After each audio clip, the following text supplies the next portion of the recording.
So let the record reflect that the special meeting of the Stonington Planning and Zoning Commission of September 16, 2025 was called to order at 7:01 p.m.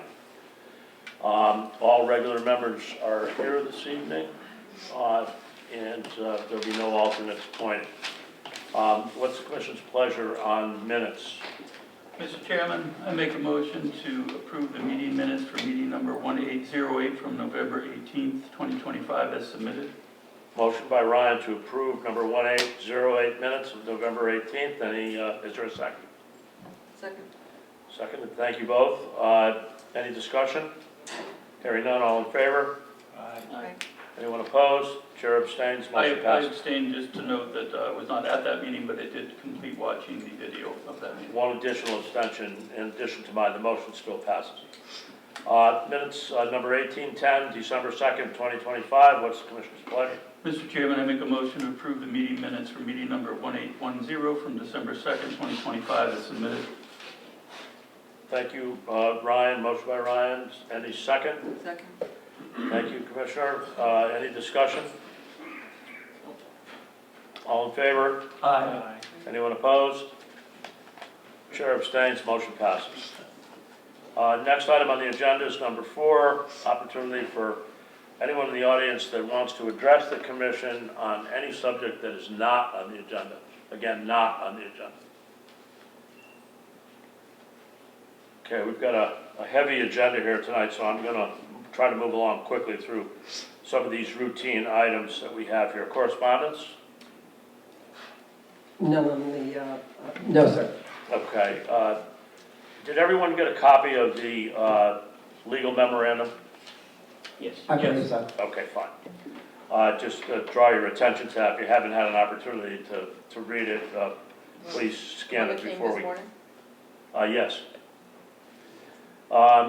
Report, staff? None, sir. No staff report. Anything for the good of the order of the Commission? Hearing none. Zoning enforcement violations. You all have the information that you received on that. Unless there's questions, we'll go to administrative review. No items. No items. Old business. No old business. Brings us to item 8, deliberations. First item, item A, application PZ2522 SD F. Verzillo, represented by S. Sharenzia. So this is a 13-lot subdivision. Public hearing closed on November 18th. Any discussion on this item? Mr. Chairman, I do have a question, and having watched that meeting, actually finished watching that today, so it's maybe a little more up front in my mind. I had a question because I recall, I think it might have been Carlene, talking about widening a road 9 feet or something like that as Yes. part of this. And my question was, and I'd actually asked Candace, I think that is a town road, correct? That would not be something that an applicant would be required or even could be compelled to make They have any to changes? build it to town standards. They would have to build it to town standards, but is there a requirement that they would have to do anything with the road? Not unless it was a town standard. Okay, that was unclear to me from the prior meeting, so I wasn't sure. So there were 2 issues. One was that the owner or applicant was supposed to convey some land to the town so they could widen Moss Street. We had a couple of open issues, whether or not there was a bond for the sidewalk, whether or not this was complete, the conveyance of the land, or we had some documents for that, and an easement for the sidewalk use and also maintenance of the sidewalk because it's going to be on the Verzillo property. And I don't think we've got anything in the file, anything new that shows that those things have happened. So I don't know if we could put those as conditions. Stipulations, Yeah. perhaps, yeah. And just to confirm, Candace, we have not received anything new? No, they had nothing new, and they did say that they will stipulate. Okay, so they would be agreeable to the stipulations on those 3 other items, along with what we already had. I Yes, think. if you look at the staff report from Correct. November 18th, they did agree to stipulate. Okay, so I do see the easements for sidewalks, perpetual drainage easements executed, okay. Conveyed to the town, corner of the land, so that would address that concern as well, I think. Yeah. And then final plans, that's a standard one. So with the current stipulations that we had listed out by the staff, do you think that would Yeah, cover their concerns? I'd be okay with that, if we get those covered. Okay. Anybody else? Any other? Any other questions on this? What's the commission's pleasure on the proposed subdivision by Mr. Brazil? Mr. Chairman, I make a motion to approve the subdivision application of CF Brazillo, PZ 2522SD, with the following 4 stipulations. Number 1, the applicant shall address outstanding comments to the satisfaction of the town engineer and town planner as necessary. Number 2, deeded easements for sidewalks and perpetual drainage easements shall be executed across private properties to allow for the proper conveyance of water. This includes an access and maintenance easement to the town of Stonington for the infiltration basin. Number 3, the applicant shall convey to the town the corner of land that extends along Moss Street to the edge of the right-of-way along Lot 1 to facilitate road widening and public maintenance. Number 4, prior to the issuance of a zoning permit, the final plan shall be signed by the commission and recorded in the town's land evidence records. Motion by Ryan to approve with 4 stipulations. Is there a second? Second the motion. Seconded by Gary. Thank you, Gary. Any discussion? Hearing none, all in favor of the motion to approve with 4 stipulations? Aye. Anyone opposed? I'm opposed. One opposed. The chair, we have 3 votes in favor. The chair abstains. Motion passes. Item B, application PZ 2534 SPA, Fair Housing of Connecticut. Mr. Chairman, I think I want to make a couple of statements at the beginning of this before I make a motion. If I may, I have to say I know there is a lot of concern about this application in general from the public, and we have heard those concerns. On the watershed and the aquifer concerns and also the treatment of runoff and all, I have to say I know there's different opinions with the proposed solution, and I know we do have a very respected person from the town who has some concerns there. I have to say I do believe that they are offering a much improved solution from the original application. I think they have done a lot of due diligence in that area. I know people still will have concerns on there, and I understand them. I also have to say I have a concern in my own mind about the current state of the property without any kind of improvements to any kind of treatment or for the aquifer. That said, I have a major concern, and I think it is something that we can, even under the 830G restrictions that we are forced to respond to as a result of this application. And my major concerns really are on the safety and health and safety concerns with regards to traffic and school bus pickup. That would be an issue, I believe, that would be very, very critical if this application goes forward as it is currently proposed. So with that in mind, I would make a motion myself, a draft. I would actually make a motion to deny this application without prejudice. And I would state that it's after due consideration of the application, testimony, evidence in the record, and the standards set forth in the Connecticut General Statutes of 830G, the Planning and Zoning Commission hereby denies this application without prejudice based on the substantial public interests in health and safety specifically related to traffic impacts affecting school children. And the findings that I would use to back up that denial are school bus drop-off and pickup safety. The proposed development will significantly increase vehicular traffic along Liberty Street, which is currently used as a designated school bus drop-off and pickup location for children residing in the surrounding neighborhood. Evidence in the record demonstrates that increased traffic volumes and turning movements associated with the proposed development would create an unsafe conditions during school bus operations, particularly during peak morning and afternoon hours. Number 2, children crossing the street. The record establishes that children utilizing the school bus stop must cross Liberty Street to access the bus. This street lacks sufficient traffic calming features, controlled crossings, or pedestrian refuge areas. The anticipated increase in traffic resulting from the proposed development would materially increase the risk of vehicle-pedestrian conflicts involving school-aged children. Number 3, lack of adequate signage and traffic controls.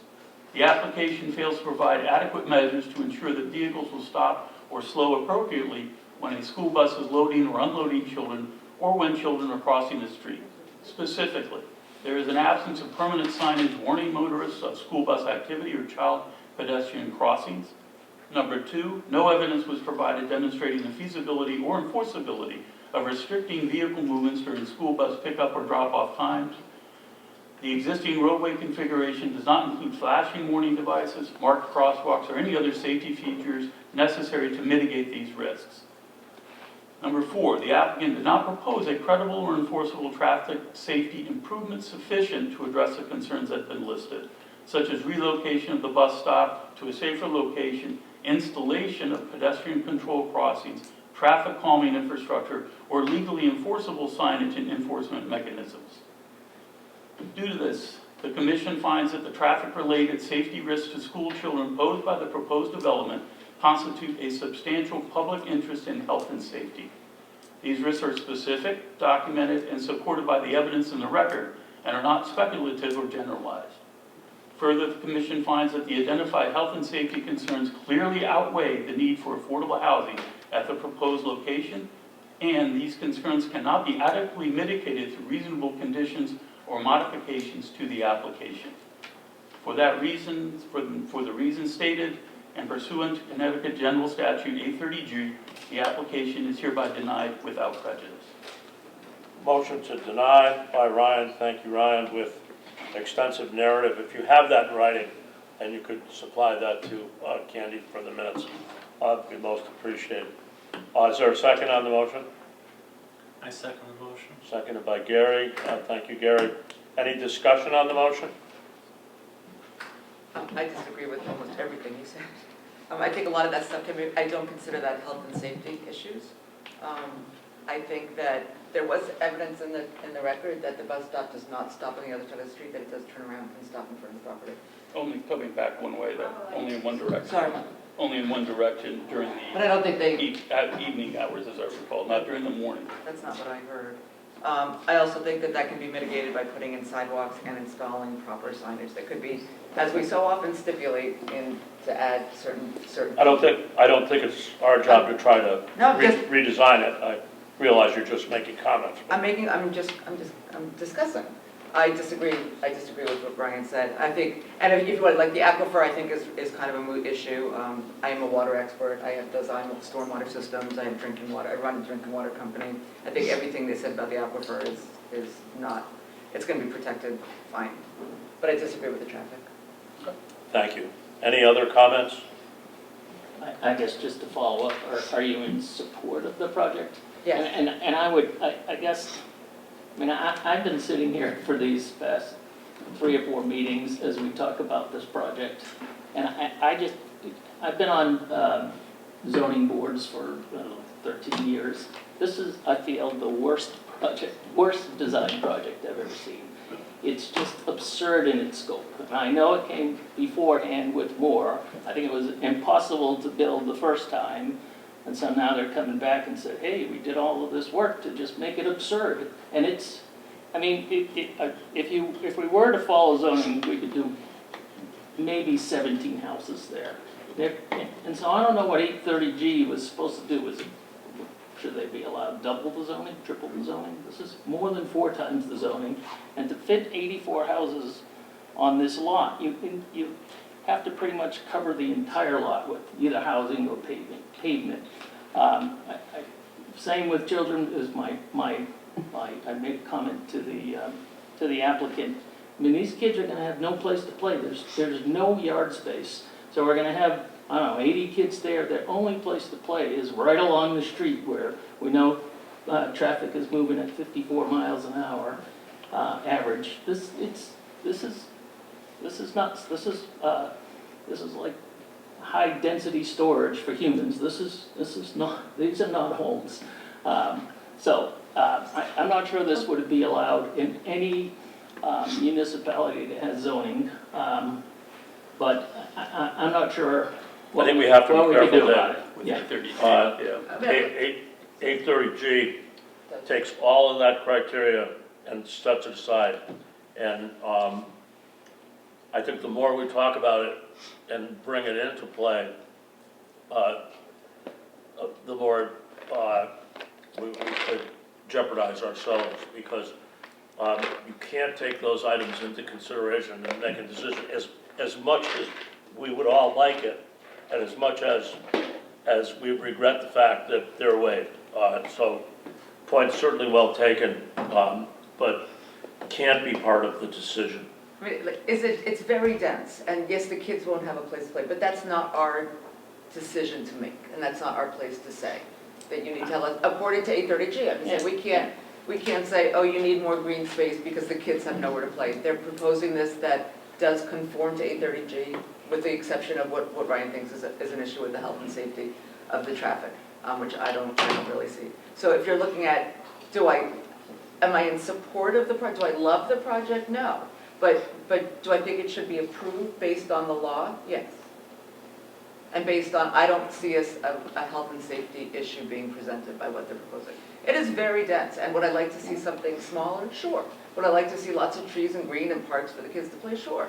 But according to 830G, and in my opinion, the state, they're allowed to do this. I can't get past the school bus crossing in the morning. The density, whatever. Honestly, when I was a kid, I played on the street. I have no problem with that. I think it's probably a good thing for kids. It doesn't bother me. But I've sat at that building quite a few times recently and seen that traffic, and I can't envision people crossing that street to go to a school bus. It's just, no, it's not safe. We have a motion on the table, second, with an extensive narrative on the reason for denial. Is there any further discussion? Hearing none, all in favor, and we should probably go roll call on this. So we'll start with Dave. I'll vote in favor of the motion to deny. Okay. So it's a yes. Ryan? I vote yes to deny. Okay. Gary? Yes to deny. Commissioner Morrison? I'm opposed. Okay, no. The chair abstains, so it's 3 votes in favor. The motion to deny passes. It's without prejudice. Correct, without prejudice. Okay, the motion passes. The application is denied without prejudice. All right, moving on to public hearings. Ryan, would you mind just reading the first item for public hearing, and then we'll move to open. This application opened in November. It did, correct. Okay. So just be reopening the public hearing now? Correct. Okay.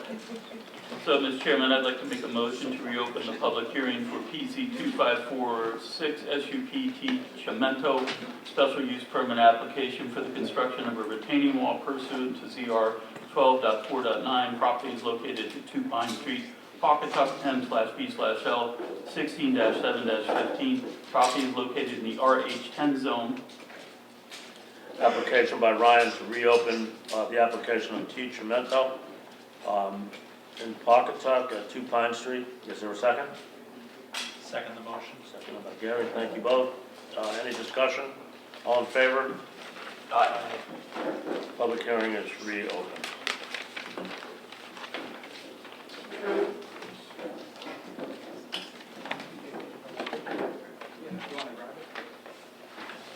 Good evening, folks. Evening. Attorney Robert Avina from Sussman Shapiro, office at South Englewood Road in Stonington. I'm here tonight representing Tony Cimento on his continuing application. I know you opened the hearing last week for a retaining wall. Just give us a moment if we can go ahead and get set up. We have a presentation for you.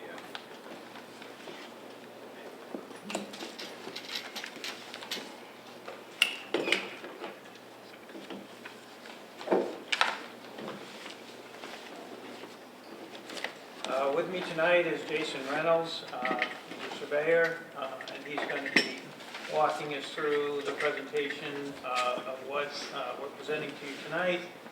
With us also is Charlie Elias, he's an engineer. To my left, he's worked with Tony Cimento to my right, who's the builder, to engineer the structure itself and the way that we're presenting it tonight. Are we okay with your screens?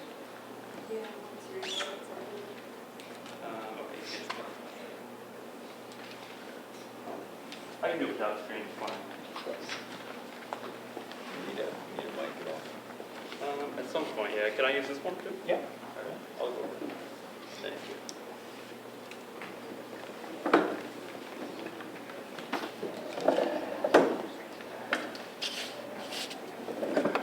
Test. Good evening. My name is Jason Reynolds with Reynolds Engineering Services. Our firm was retained to prepare the survey and site development plan for Lot 2 Pine Street. So the site plan has been submitted previously and was reviewed by town staff and Steve Trinkus, the town engineer. He supplied a comment letter to which we have revised our plans and addressed all of his comments to his satisfaction. There was one outstanding thing that he recommended could be a condition of approval, which was an additional test pit to our dry well at the rear of the structure. So I can just talk about the project very briefly. We'll focus our attention to the west side of the site.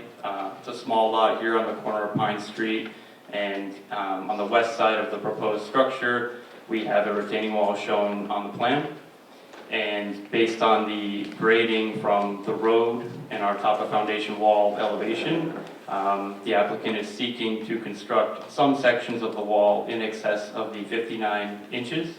The reason for this being to properly convey surface runoff to the rear of the property. Everything is designed such that all roof runoff from roof leaders and the footing drain outlet and surface runoff is all directed towards the rear of the property to the dry well. In order to accommodate that and put a little local low point between the west side of the structure and the top back of the wall, we needed to add a couple more courses to the height of that wall in order to do that.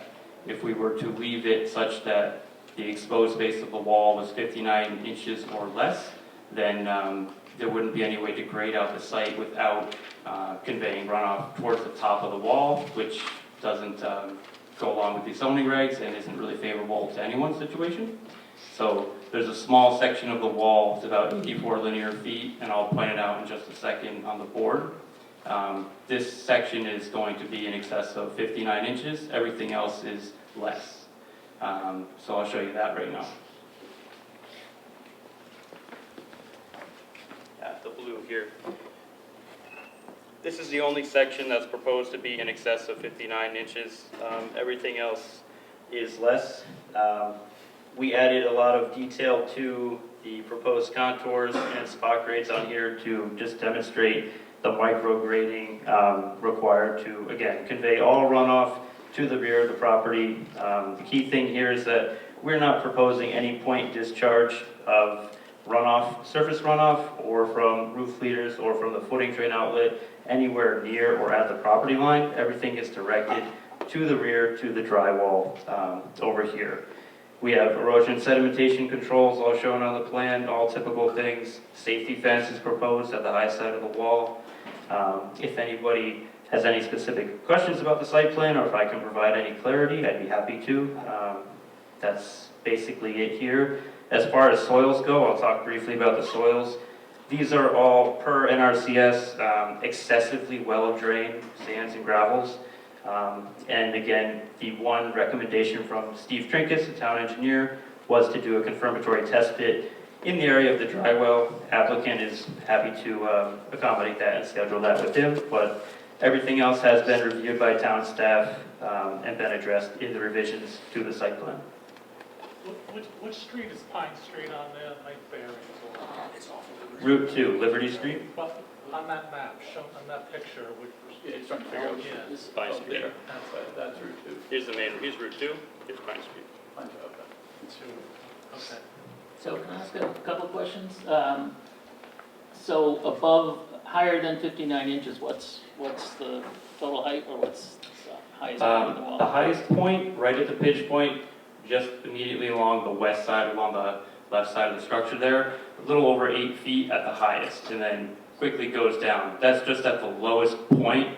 I think there's a spot down there, it's like 96 and change. That's the lowest point existing, so that would be the highest exposed face of wall. Next question, are you gonna keep it this mafia block material, or are you gonna, like, what's it gonna be? You guys could chime in on that? Yeah, it's gonna stay that It's material. gonna stay that Just way. identify this as Tony Cimento. Go ahead. Yeah, hello, yes, it's gonna stay that material. And then, at some point, could somebody just talk about how we got here? So, Sure. you started building, I drove by there today, and there's obviously a big height difference between the other house. I So- don't think that neighbor's gonna be here, but, Let's go through. yeah, okay. So, my client is the builder, and as you know these days, he's trying to put construction infill into a lot that was pre-existing. So when you do that, and we have Charlie Elias here, who's our engineer, as well as Jason, is that you have continuing challenges, of course, under the new rules. So you can't put any further drainage onto an abutter than is already existing. So as they're out in the field, and they're putting in the wall that they're allowed to put in, which is the 59 inches. 59-inch wall, that's part of our general permit that was issued in June and July. We have Candace in the building office checking on us, and we're just progressing. There comes a point, our professionals go back out there, and as you put in the foundation, which you know is there, and you begin to backfill it, they're remeasuring and readjusting where a new foundation gets poured, how it's poured these days. It looks a little higher than I remember, but, you know. And then they readjusted and measured over to the wall and realized if they do the correct drainage calculations per law, they can't make it under the 59 inches. There's a potential to have the runoff go up and over that wall at certain locations, obviously, because we have that grade. And certain parts of the grade are fine, and then you have other parts where it was getting too close engineering-wise. So at that point, you take a look and say, well, we're going to go back to the planning office and tell them we're readjusting the site plan, and oh, go to elevate the wall, wait a minute. In Stonington, they have that extra requirement, which I was going to go through, 12.4.9, that you're in a little different category once you go over the requirement for the 5 feet, 60 inches, you fall into a special permit category, which makes some sense because you should go ahead and readjust your engineering, make sure it's safe, make sure you've done all your calculations because the wall in parts will be higher than we anticipated. But the reason we're doing that is not just to put a wall up. It's to meet the other standards of construction that are necessary to keep the drainage on my client's property and properly take care of it. So I'm sure on a night a week before Christmas, you know, we'd rather not be here and work with town staff, but the regs say if you go any higher on a retaining wall, you got to come in. So we're here with our professionals to answer your questions that we feel that no, it's not a voluntary act. We need to comply with the other building standards in the town, and to do it, we've got to go to the height that we're going to. So that's kind of how we brought ourselves here tonight.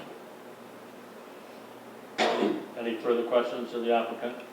Yeah, just one more follow-up question. No problem. So we know we got a letter from the neighbor's attorney, and they're gonna be here to talk about this. So I guess my question is, I think their concern is gonna be, you know, looking at an 8-foot wall, because they have a low point in their yard there. Is there another way to do this? Could we do a swale and capture the water on the backside without building an 8-foot wall?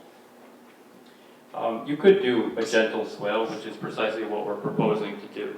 So from the top of foundation wall, if we come down about 2 feet, we can create a little low point there to convey runoff to the rear. In order to do that, that low point has to be below the top back of wall. Otherwise, you just end up with a slope, that cross slope high to low from your foundation to this lesser 59-inch wall. So in order to create that little low point, we need a couple more courses in the wall to bring it up, such that it's about 15, 18 inches below the top of wall, 18 inches below the foundation wall. So, we understand the concern of the neighbors, surely, and I know that there was a prior application recently approved for a special permit, which I think the opposition's counsel may bring up tonight, which we will respond to, but I guess you could call it the 8 yellowfin retaining wall, which was into a setback and was 15 feet in height. Which was approved because basically the regulations call out that if you're meeting the standards, you do get to put one on your property. It respects the rules, and so you passed it. We are far, far less than half of that type of height requirement. We're trying to keep every inch as low as we can, and then, clear up the grade to cover as much by grade that we can, and then leave the swale that only I can say. I've got engineers and professionals saying this is the way that there will be zero extra drainage going onto the neighbor's property. It happens in construction. I also represent the borough of Stonington, and lately we're wrestling with these 8 or 9 foot fences that are going up all over. They're allowed, but it's disturbing to a neighbor to say, well, I thought I used to look at your house and now I see a 6 or 7 foot fence. But we were not doing it for to protect a view or something. This becomes part of the engineering of completing a construction of the permitted single-family house that's going onto the property. So it's not elective. We feel that we meet the standards of how to construct one of these. Charlie Elias is here tonight if you have questions for him, but he said to me a minute ago, we exceed the required allowances under the building code for any safety issues, any solidity, any shifting of that wall has been covered through his own engineering. So he'll be out there monitoring the construction if we get permission tonight. So that's that issue. Lastly, and I know we have Attorney Keppel to come, and I would say before I forget that we certainly would want to respond to his concerns and his professionals.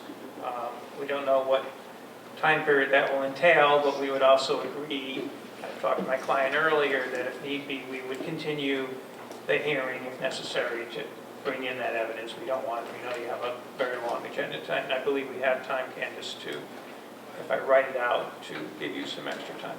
Yes, you do. Okay. So, again, as we finish our presentation, when you go through a special use permit, obviously you're very familiar with it, but those are the standards under 6.4. That the proposal, and I know that the staff has already gone through these, point 1 really doesn't apply. It has to do with a sufficient water supply. 6.4.2, that the public is fully protected for fire, safety, and other, and the equipment, in this case the retaining wall, is designed to eliminate hazards. We've done everything possible to eliminate anything but aesthetics. We can't help the fact that it does need to be a retaining wall at that location. We just assumed it not be, but it's the only way to get the house up. 6.4.3, nothing really to do with transportation services or undue traffic generation. 6.4.4, it will not create at any point of determination any dangerous or objectionable elements. We're not trying to inject an objectionable element. It's a required element, much like solar panels seem to affect people these days, but they are needed for infrastructure. 6.4.5, no adverse effect will result to the character of the district property values, historic features, prosperity, nor to the public health, safety, and welfare of the residents. again, our submission is, when you put new construction in, especially in an existing neighborhood, it lifts the boat. These are expensive these days to put new construction in. And when people say they can buy a comparable house next door that didn't take all the extra costs that Mr. Chimento has to incur, they're going to find their values go up too. 6.4.6, no deleterious impact to the environment. We don't believe that's a result. As a matter of fact, we're trying to protect the environment on the drainage. All applicable federal, state, and local regulations have been complied to. They will be complied to if we're allowed to build this improvement. Consistency with plan of development, of course, we are in the right zone, and we are simply doing a use that's allowed in the zone. So I think we meet all those standards for a special permit. Again, the commission shall have the power to approve, deny, modify any proposal, and we'll certainly hear from the neighbor, but we would address any other issues that they bring up. But we think that it's properly designed, and we would ask you to pass it. That's any questions for me or other staff? So, Any this questions from the commission? this is what the neighbor's gonna see? This, Go ahead. Yeah, so there's already an existing wall on the property, Yep. which is right here. So this is the picture of the existing. Right here, so it only is up, each block is 30 inches tall. So at the maximum low point of the neighbor's property, there's 59 inches of exposure. As it goes up to grade, it goes up to 0. So that's the current approved wall that's been already approved, engineered, and installed. The extension would go 1.5 blocks higher on this side. So it'd go 45 inches higher. In some instances, it still, at that point, barely reaches above the 59 on the low points because of the dip in the grading of the neighbor. So that's the proposed, this is existing. This is what it could look like on the back side if we go 4 high, and this is what it looks like on the 4 Pine Street side, which is 3.5. Very, low-end renderings, but just try to keep it simple. So it's 3.5, plus a black aluminum fence on top. it's right on the property line now, as it is? The fence is on, the retaining wall, yes, is on the property line. Thank you. You're welcome. Any further questions of the applicant or their engineers? Yeah, one more, sorry, I got a lot of them today, but, did you have to fill that lot to get that? Yeah, so just a quick history on the lot.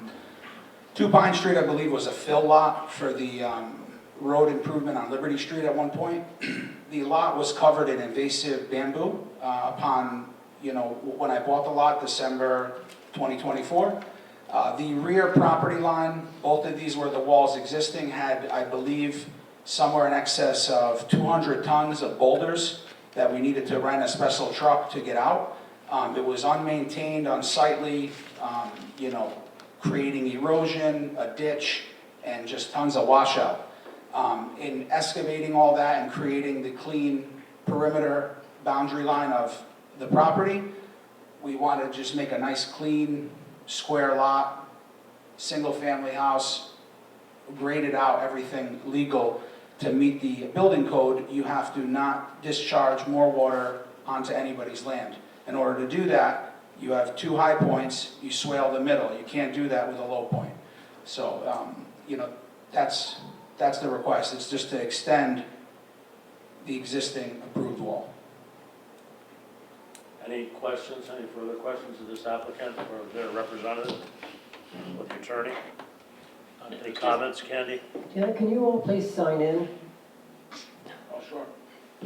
Yeah, pass that around, please. Just one point of clarification on the 15-foot example, which I have painful recollections on.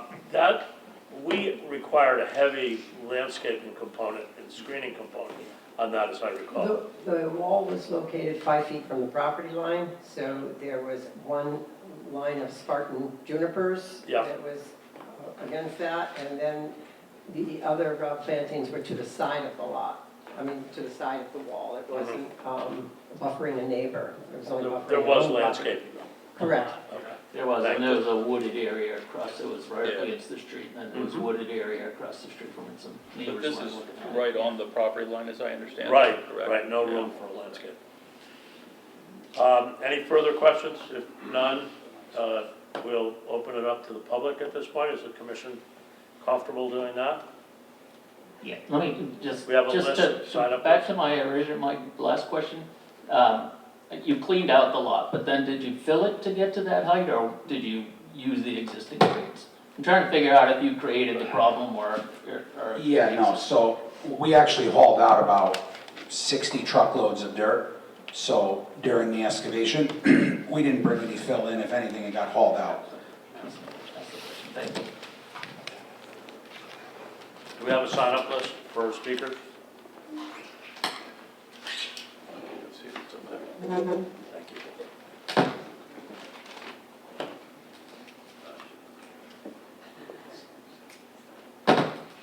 At this point, the public hearing will move to our list and call speakers in order that they signed up. We have 6 public hearings tonight, so we ask that you keep your comments as brief as possible. And if you have a written statement, that you try to paraphrase it as best you can. We have a contract on this room. We have to close the meeting down at 10 o'clock in order to be out by 10:30. Mr. Chimento is here because he was a veteran of a previous meeting and did a very good job of enforcing the speaker limit, so he's here for a second evening. I apologize for that. So we ask that you please paraphrase your comments. We're interested in what everybody has to say, but we want everybody to get a chance to speak. That didn't happen in one of our previous meetings.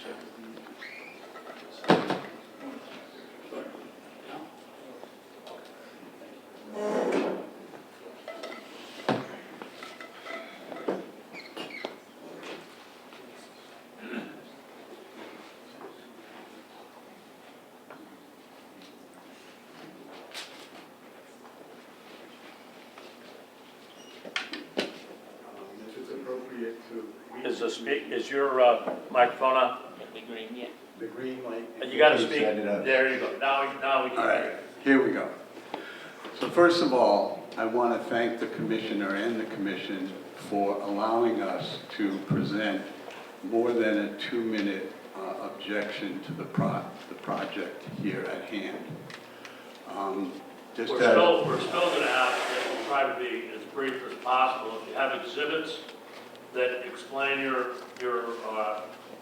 opposition, that we can understand on our own, that you don't read every word on every mouth.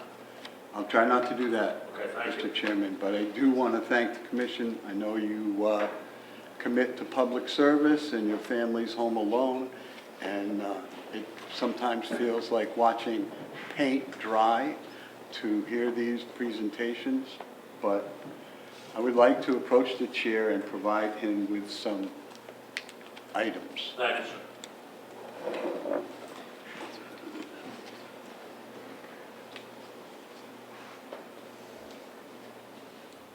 Much appreciated. Are these extra copies? Or, Yes, okay. I'll get to the speaker and answer. Excuse me? I need one for the file. Of course.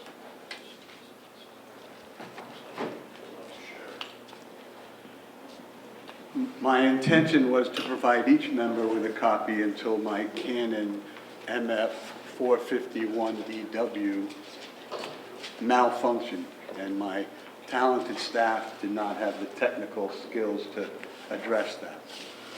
So,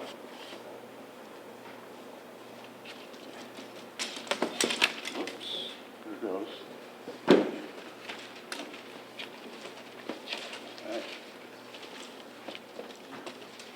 Okay, this is what the wall is going to look like. This is what the wall is going to look like.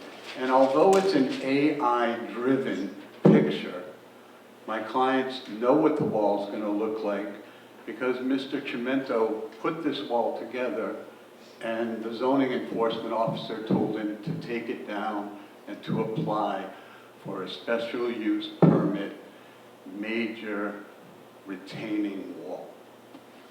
With that said, I want to share with the commission my approach to my opposition on this project, and it is actually twofold.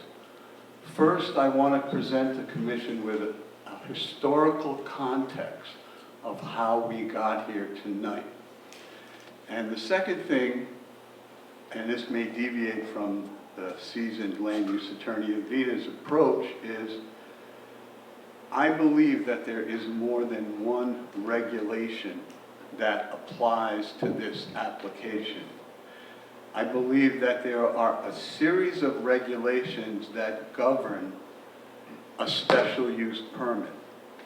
Not only is it special, it requires a public hearing. And that public hearing affords adjoining property owners and property owners in general their constitutional right under the 14th and 6th Amendment to have due process, to receive notice of the event and have the opportunity to come and speak about how that impacts them. And this is essential for anybody because it guarantees a process to protect your property rights. So the first thing I want to do is I want to show you two maps.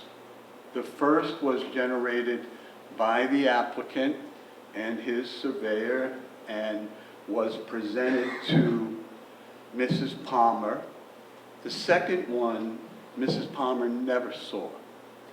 So to begin the historical trip, the first thing I want to show the commission, which is in those two pamphlets that I provided, is when anyone goes to the town hall and applies for a zoning permit, before they fill it out, they recognize in capital letters the caveat. This application cannot be approved until all required information is provided. When they provide that information, they are given the opportunity to explain their project, and they're also required to disclose to the zoning enforcement officer, our Mrs. Palmer here, if there are any other approvals incident to this application. Sir, please, we understand our regulations, and if you could keep it to the facts of your objection. Here's the facts. In the portion of the application where it requires other approvals, the applicant signed NA, not applicable.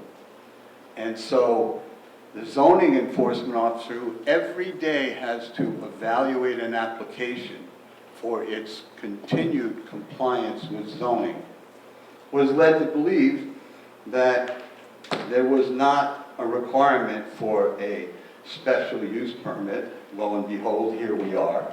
And there was no requirement for any other approval for a variance, CAM application, whatever.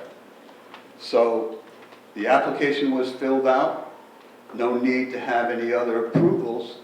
And then at the top, under the headline of official use only, was a series of conditions that the zoning enforcement officer routinely puts on an application. The first one is really the most important one, and that is that there is a requirement for the footing and roof leaders to drain onto the subject property only. Now, we've heard the applicant talk a lot about water, and from the jump start, he knew that his property had to retain all of the water runoff on his property. I have two maps to show you, and I want to take a careful look at what each map represents. You said Anytime you have a question, sir. you said he had to retain all of the runoff, Correct. not just the delta, not just the change in runoff, all of the runoff. If the application says footing and leaders are to be drained. That's only a onto portion, subject- that's only a portion of the runoff. You said all of the runoff. I can't think of any other reason why there would be runoff allowed by Mrs. Palmer onto other properties that adjoin this property. Well, I'm not saying there are, but there's other sources of runoff, like grass, driveways, that don't go through roof leaders. Yeah, I mean, he could have a spring on the property, he could, whatever. No, I'm talking about runoff water. I'm not talking about groundwater. The condition of. So you can proceed. The condition of the application was that all of the water generated by this residence, which by the way is not a single-family residence, it's a principal residence with an accessory dwelling unit. So it's really two residences, however you call it. So that was a condition of the permit that until this evening, the applicant has failed to accomplish. And his permit, if he's unable to accomplish that condition, is in jeopardy. So let me show you some maps.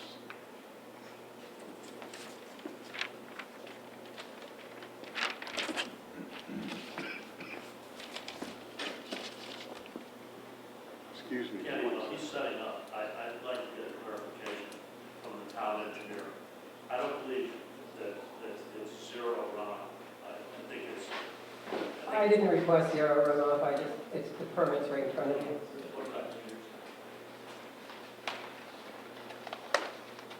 I think what this is trying to do is capture roof leaders and concentrate it for us. I have some maps in a 2x3 size. I don't know how many of them you'd like, but if you want to share, I can pass out 2 or 3. 3 would be good. One on that side, one in the middle, and one on that side. And I need one for the record. Is this the same thing we have electronically? Is this part of the? No idea. It's not the same thing. For the record, one side, another side, Thank you. and last but not least. The next thing that I wanted to show.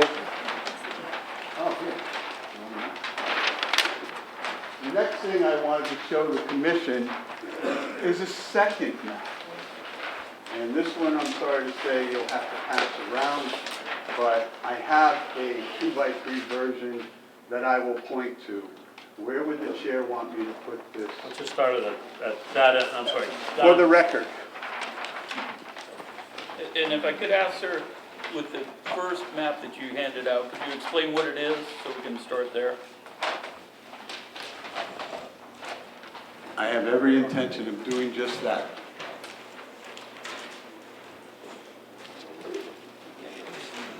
So this first map is the map that accompanied the application presented to Mrs. Palmer in February of 2025. February 13th to be exact. And as the applicant has said, he purchased the property in December of 2024. And the first thing you should note on the map is that it was created on January 20th, 2025, approximately more or less 1 month after the purchase of the property. Now, I want to show you what the map represents in terms of topography, because we all know that water flows downhill, and the topography is an important criteria for the zoning enforcement officer to judge the compliance with the permit. So if you look on what I believe is the western side, no, excuse me, I'm wrong. If you look on the eastern side of the map that abuts Liberty Street, you will see an elevation, a contour. And that contour is 106 feet above sea level.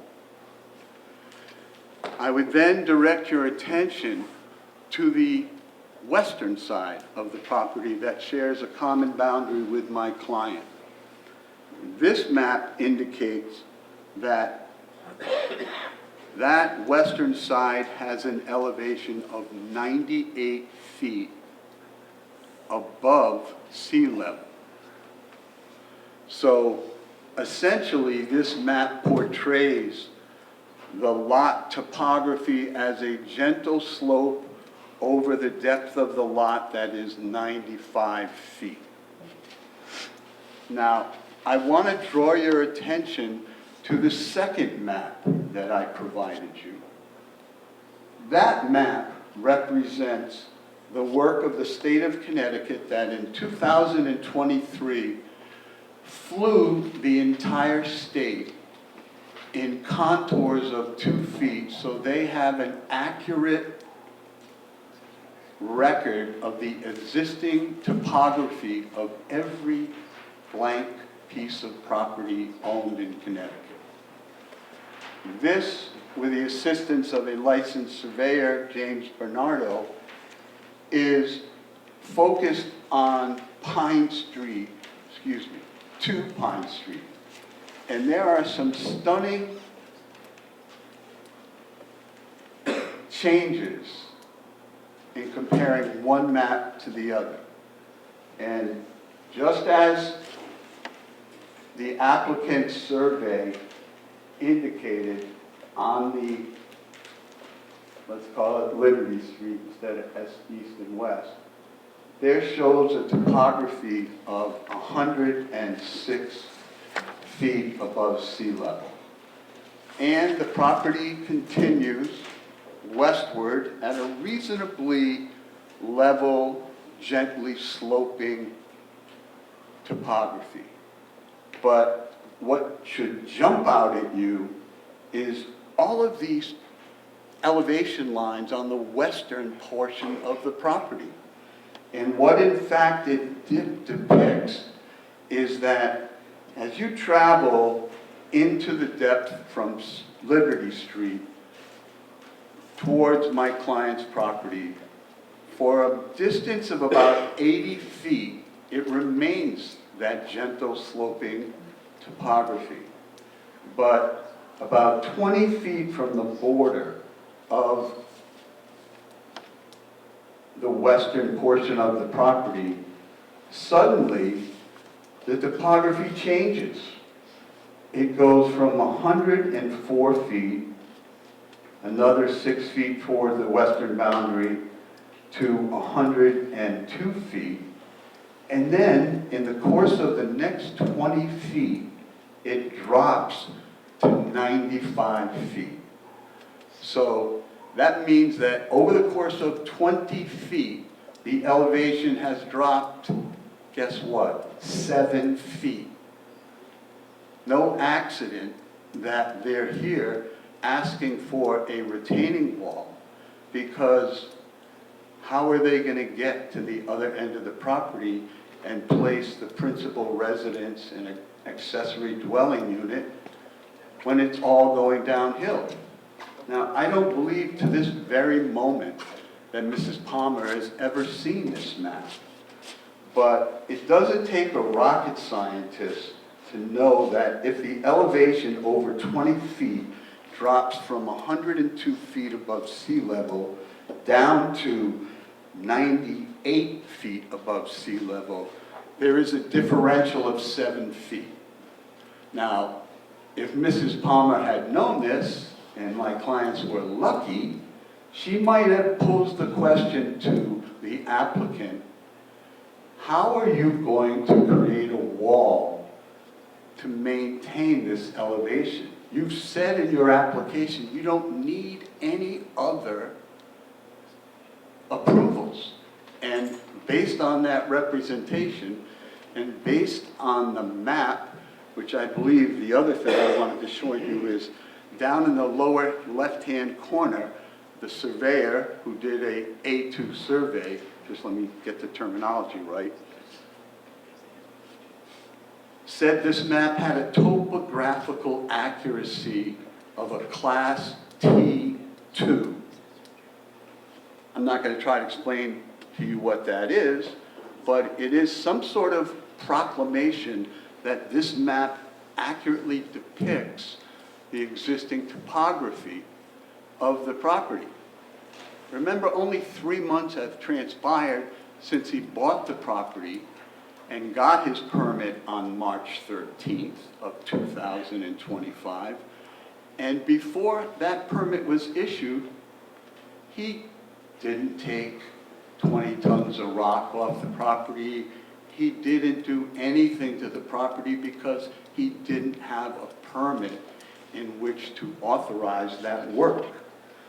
So this issue, this discrepancy, directly correlates into the topic of tonight's meeting: water, water retention. The fact that Mrs. Palmer wasn't made aware of this incredible dip in the property impacted her judgment as to whether the permit should be issued. And that elusive condition of maintaining the water on the applicant's property and preventing its runoff is a central theme and elusive condition that the applicant has not yet accomplished. So what I want to tell you historically is that the information that was provided to Mrs. Palmer may not have met that bold capital caveat that people encounter when they seek a zoning permit.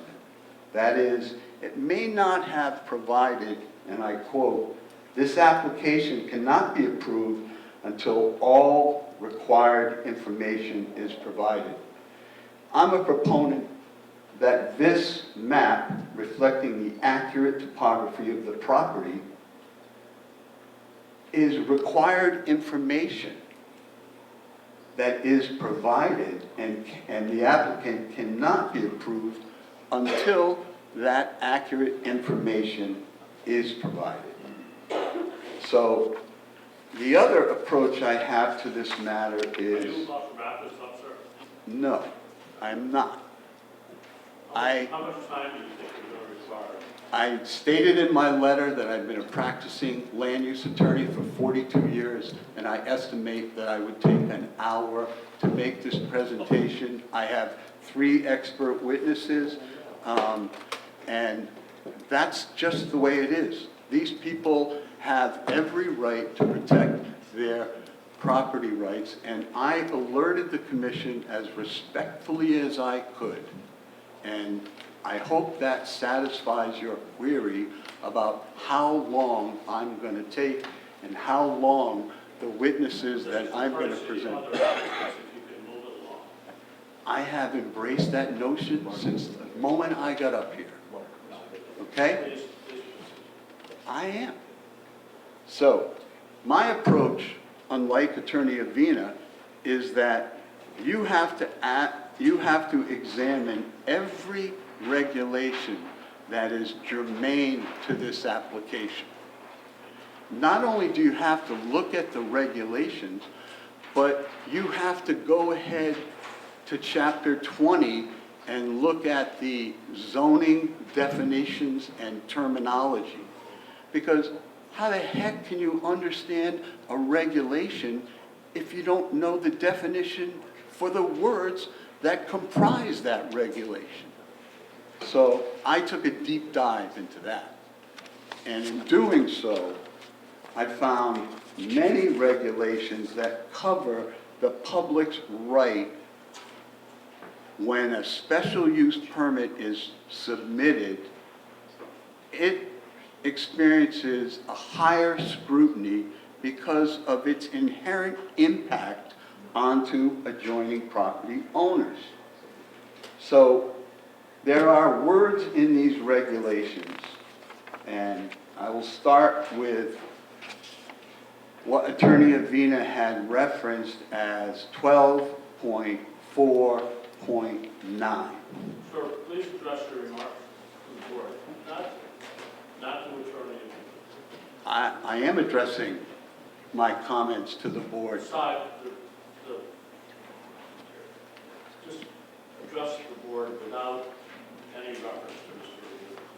I'll be happy to do so. So 12.4.9 is entitled Major Retaining Wall. So the first thing I did was go and look at the definition for retaining wall. And I discovered that a retaining wall, per the definition, is a wall that retains earth and organic matter. There is nothing at all in 12.4.9 or the definition of retaining wall that makes any reference to water. It's earth. So then I went and I looked at the definition for earth, and lo and behold, it was dirt and loam. No mention of water. Then I went to the definition of retaining wall and discovered that it too had no reference to water. So part of my opposition to this application is that it's for a retaining wall, and the definition of a retaining wall is not to channel water onto your property through berms and deep wells or dry wells. It's to retain the earth material. Now, there's no doubt that in looking at this wall and the fill behind it, that it is retaining earth. It is retaining soil. But that's not what this applicant asked for. He asked for a special use permit for a major retaining wall, still chasing that elusive dream of meeting the condition that all of the water generated from that residence would remain only on that property. And I believe that assertion may be correct, because when you look at the applicant's application for the special use permit, it asks the musical question, what is the description of this project that you're asking a retaining wall for? And the applicant describes, if you give me a moment to find his application, on the second page of the special use permit application, it's required for the applicant to provide a project description, the overall development size, square feet, blah, blah, blah, and pertinent information about this proposal. And this is how the applicant responded to his request for a major retaining wall defined as holding back earth. He said, extend the height of approved retaining wall from 59 inches to 105 inches. This extension is 200 feet long and will make it so, and here's the important part, it will make it so the water runoff stays on my property by way of swale, yard drain, with a dry well. He's still trying to make and meet and comply with Mrs. Palmer's premier condition to keep that water on the property. And as of this day, he hasn't accomplished it. But after he put the whole wall up illegally and had to be told to take it down and apply to this commission, he applied asking your assistance to meet that fundamental condition that he could not meet. Then, in furtherance of his pursuit of this, he filed an impact statement. No mention of earth in that impact statement, only the mention that he would not be able, but for the wall to keep all of the water essentially on his property. So now you have an applicant for a major retaining wall, describing his project as retaining water, and providing an impact statement on how the wall will enable him to retain the water. One of the ironic things is that because it's a special use permit, and because the regulation 12.4.9 makes the assertion that the Planning and Zoning Commission finds that this type of wall has or could have a negative impact on adjoining property owners. This regulation was adopted in September of I'm in another century. In September of 2020, authored by the former planning director, Keith Grimes. And when he provided this, the commission recognized the negative potential impact, adverse impact, on the creation of such a wall. And so the commission at the time determined that they didn't want to hear people up here with a 4-foot retaining wall. That was something the staff could do. But they recognized that if somebody came in with a 7-foot or higher, and my calculation on this wall is that it is 8.5 feet tall, and that it has a 4-foot fence on top of it. So you're talking about a 12.5 sized wall. So in 2020, the commission arrived at the 7-foot benchmark and unanimously approved the regulation. Now, there's been some talk about a previous application. It was filed by a gentleman named Lemke on Yellowfin Drive in Mystic. You look and carefully examine the applicant's application, you don't find any kind of reference to a buffer, to any screening, to any land, architectural landscape plan, nothing. The Lemke started in November of 2025. They submitted a landscape plan to this commission, and the commission rejected it and told them, go give us something better. So in February of 2025, they presented another landscape plan, which gained the approval of the commission. And just by way of comparison, the applicant's application, and I'm sorry to be so redundant, it might be 12 pages long if you include the list of abutters. The Lemke's application is 192 pages long. It has a series of engineering drawings, it has 2 separate landscape plans, and most importantly, the wall is on the Lemke's property. I can tell you with certainty that since 1920, Jesus, I'm sorry, I'm still in the other century. Since 2020 and the adoption of this regulation, no applicant has been approved for a retaining wall on the adjoining property owner without a buffer being on their property.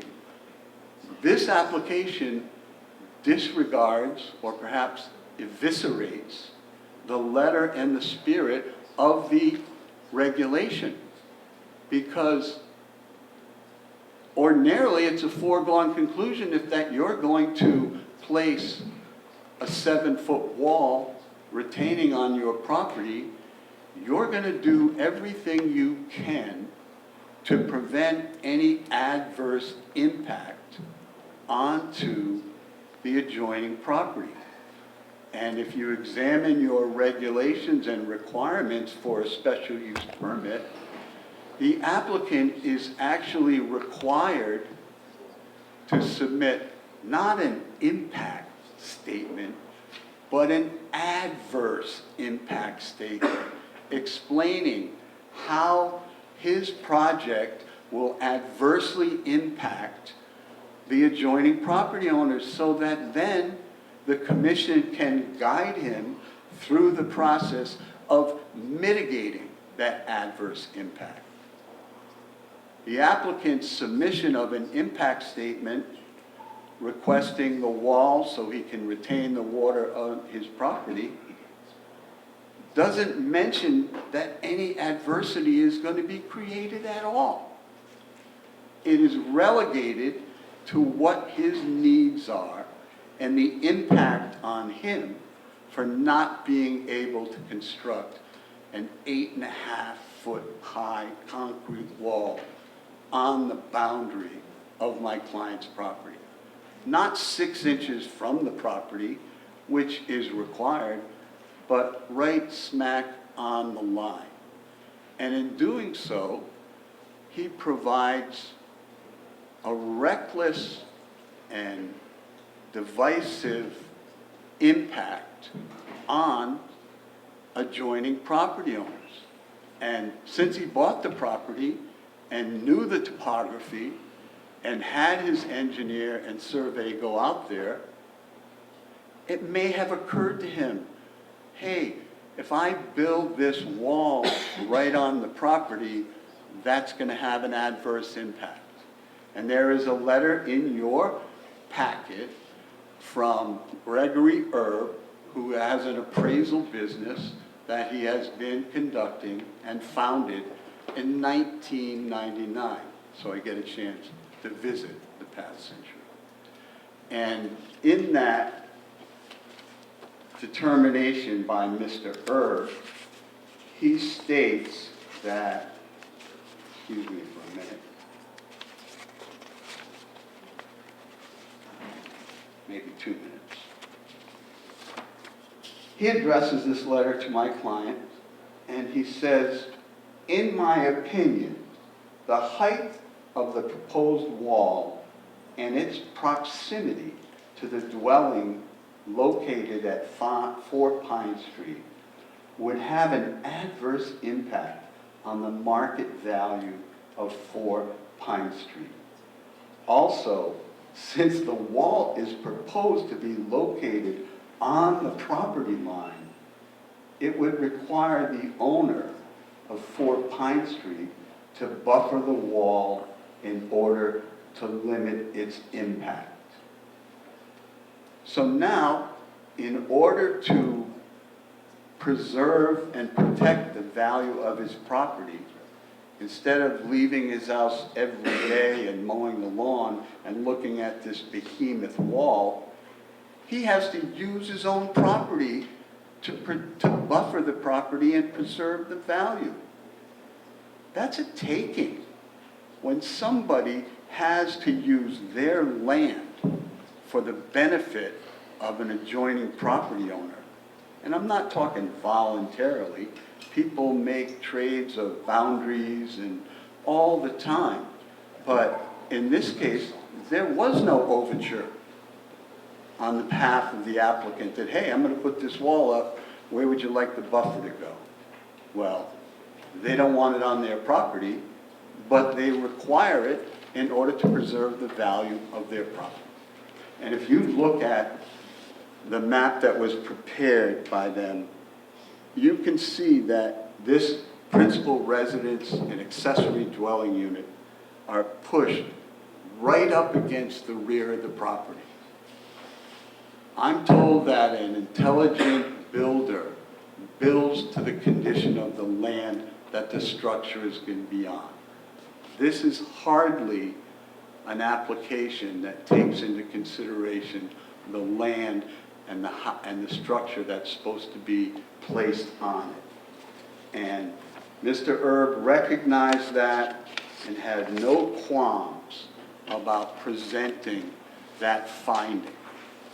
Now, one of the things that zoning is supposed to do, since it's the lawful enforcement of property rights, is to place safety valves or safety precautions in their regulations to prevent as much adverse impact as possible.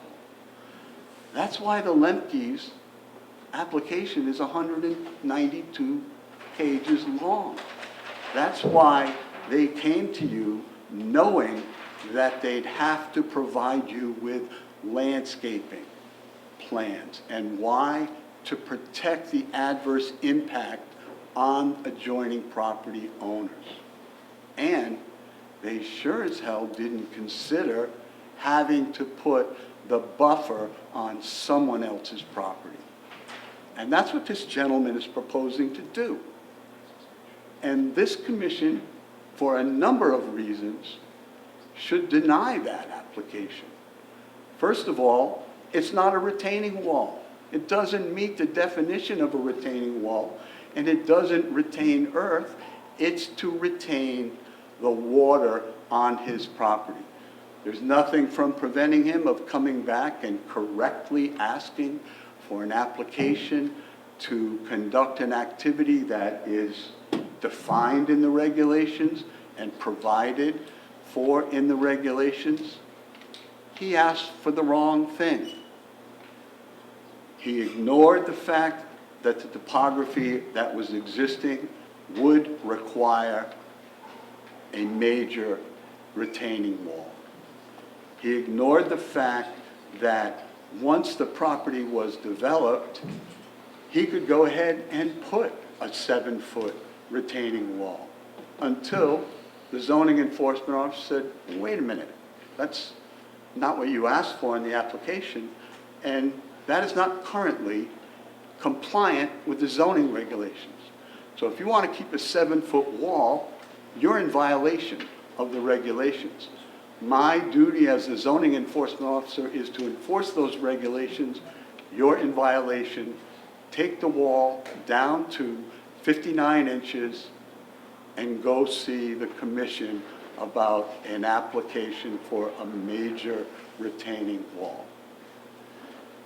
In doing so, he did not focus, again, on anything but his primal condition that he agreed that he represented to the zoning enforcement officer he could accomplish without any other approval.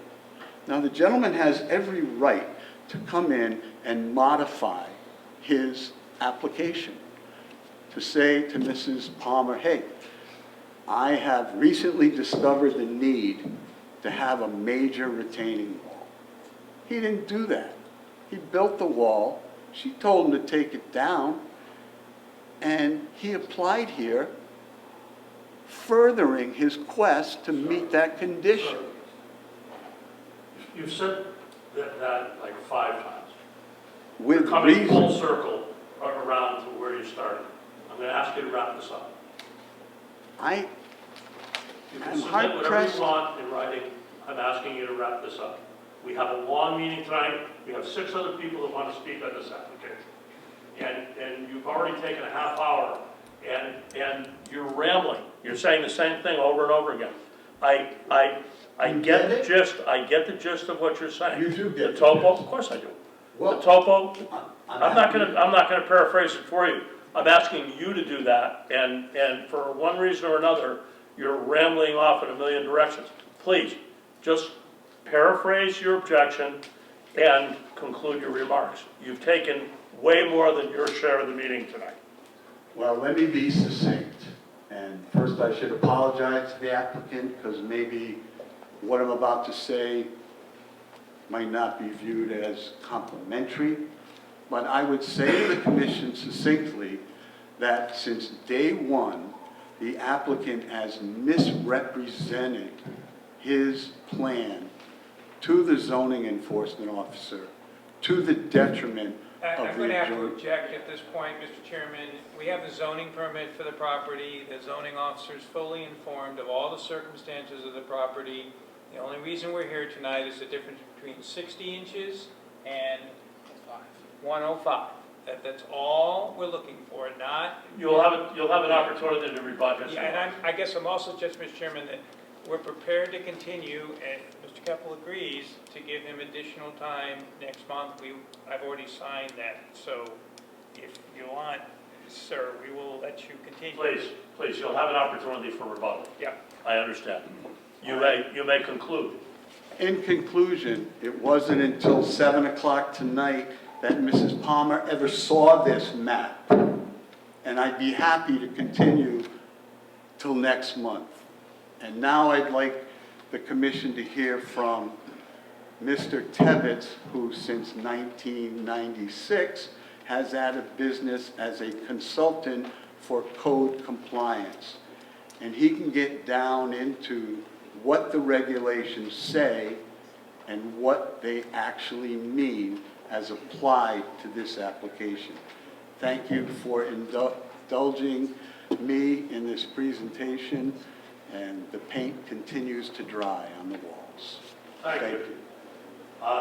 Next item our next speaker on the list is Mark Kepler, is it? I'm Mark Keppel, Eric's. Oh, okay. Jason Reynolds. Mark Tibbetts. No, he's, Yeah, Tebbetts is here. That's, Tebbetts is further down the list. oh, okay, I see what you're saying. Well, point of order, Mr. Chairman, if you could grant us the leeway. He's signed up as a speaker. If you want a presentation. Okay, fine. If you want him to speak next, that's fine. Thank you, Chairman. I'm going to ask you, sir, please do a better job than the previous speaker of paraphrasing your remarks. I'll be quick. This is for you.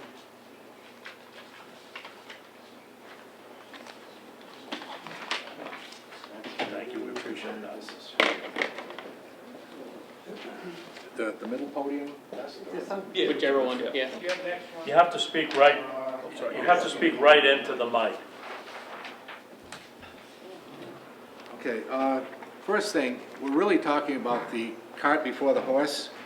We really should have been, or this application should have been before you, before there was any foundation You have to. out on you the have street. to- You know, actually, I think the mic on the podium, you can take it to your hand and take it with you. Can you hear me better now? I think you can take it out of the stand and walk back to your exhibit. Just- I really won't need to, I just, what I Is it handed on? out to you. Does it? It says it's on green. Could someone help him with the mic? Permission to do so? Could someone from the staff help? Testing, 1, 2. Just keep it close.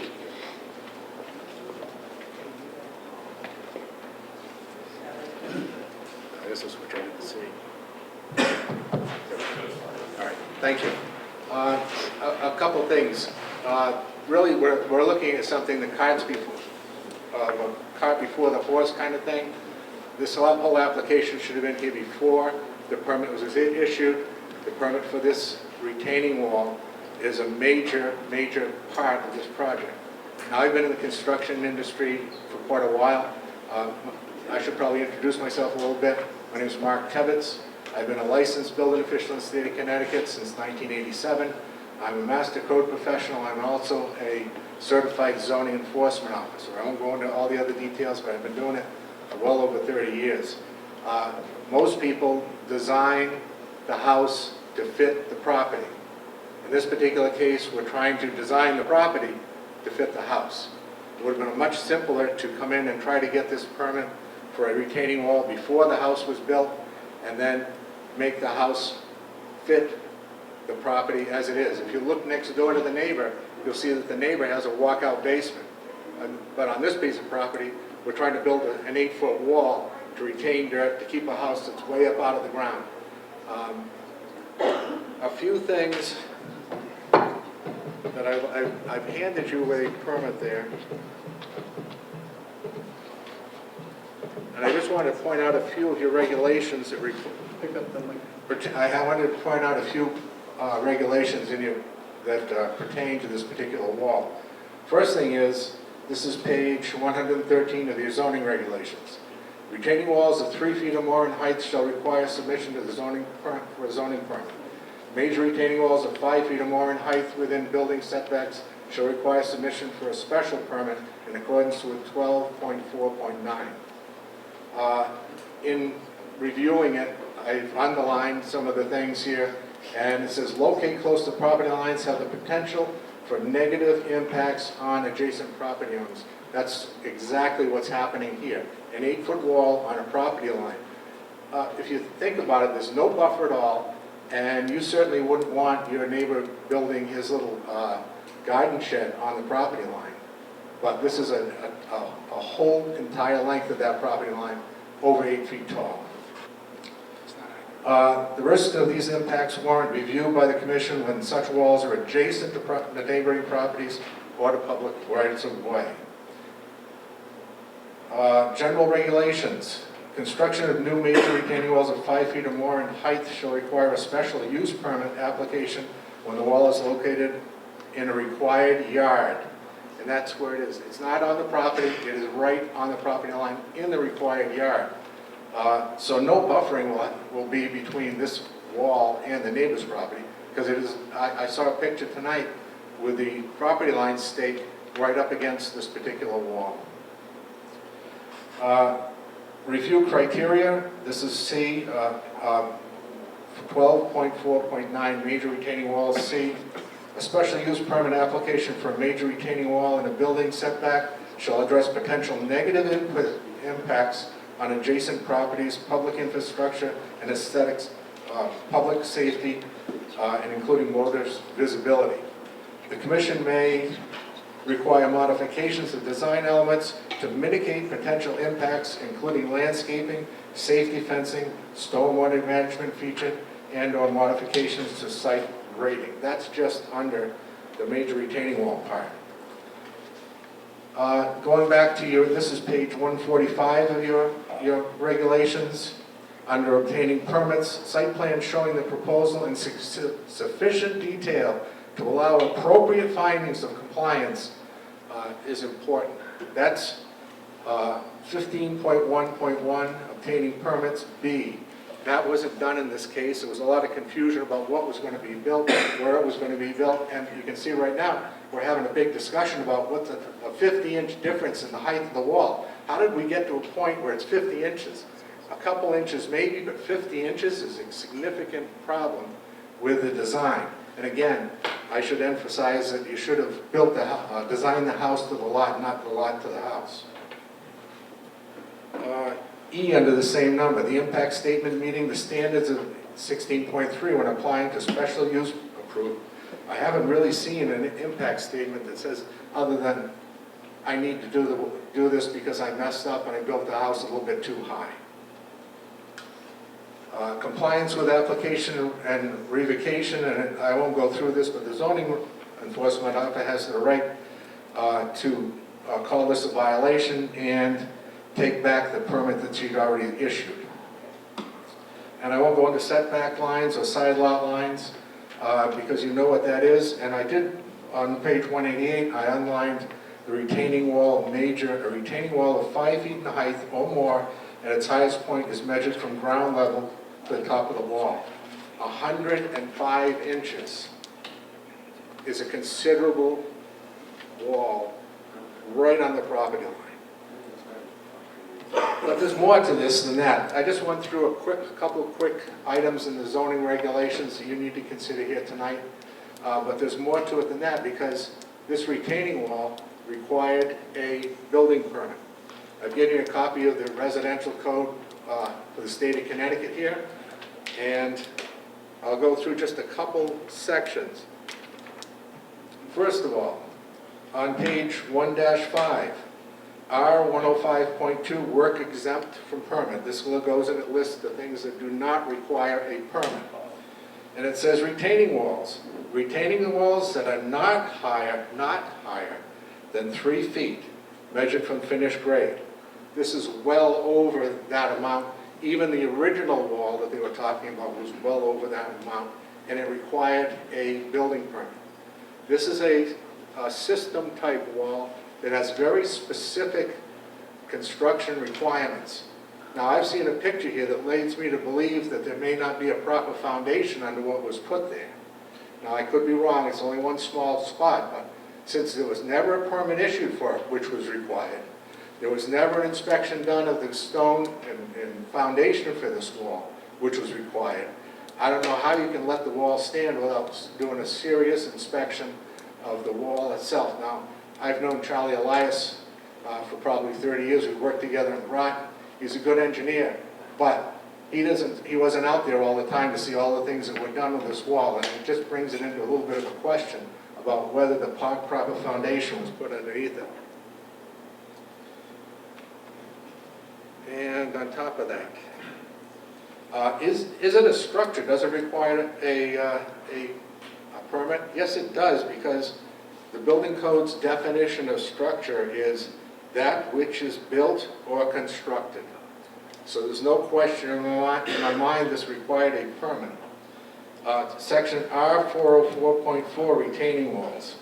Retaining walls that are not laterally supported at the top and that retain in excess of 48 inches of unbalanced fill or retaining walls exceeding 24 inches in height that resist lateral loads in addition to the soil shall be designed in accordance with the accepted engineering practice to ensure stability against overturning sliding. Now, what I observed is this portion of this wall is right on top of the grade. That means there's a good chance that this wall can slide.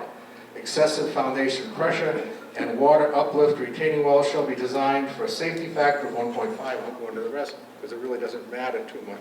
The bottom line is it needed a permit, it needed inspections, it would have been reviewed. If that had been done, she would have known what was going on, and she would have been able to make a good call before the foundation was poured, and we had a house that didn't belong there because it was built wrong, and it was probably not the right house for this piece of property. So it's kind of like a whole kerfuddle of things that went on because not the right formula wasn't followed to begin with. Now, I've spoken real fast and gone real over a lot of information, but there is one thing that kind of bothered me, and I haven't had a chance to look at the foundation, the retaining pond, or where the water is going from the roof and the footing drains. And I think I heard them say that the roof and the footing drains were going into the same drywall.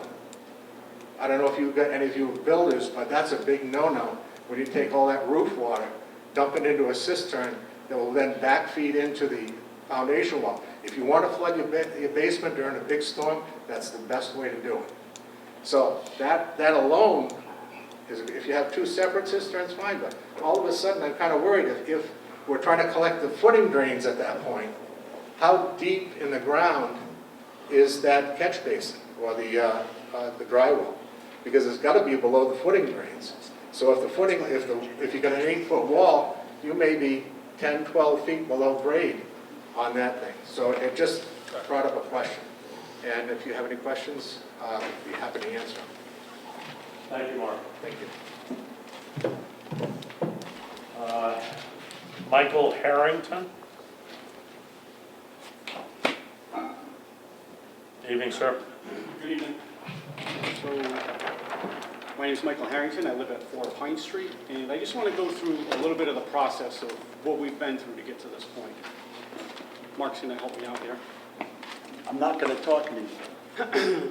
So this is a picture of the lot before any construction was done. And if you stood right there and you looked at the road, you would know that that's more than 5 feet. It's that obvious. You don't need any measurement instrument. You can tell.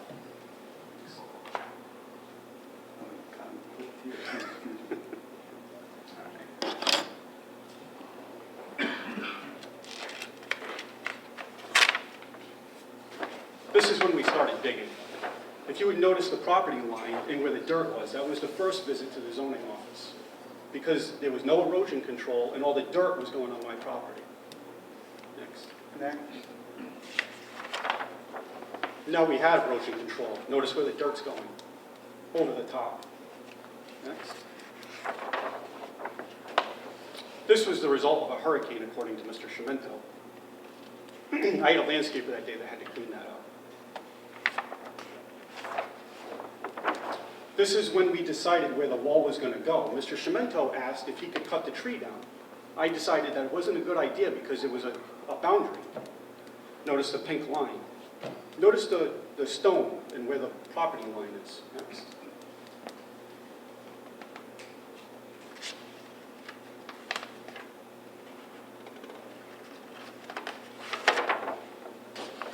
We decided to cut the tree. This shows Mr. Shimento's property marker and the location of the wall.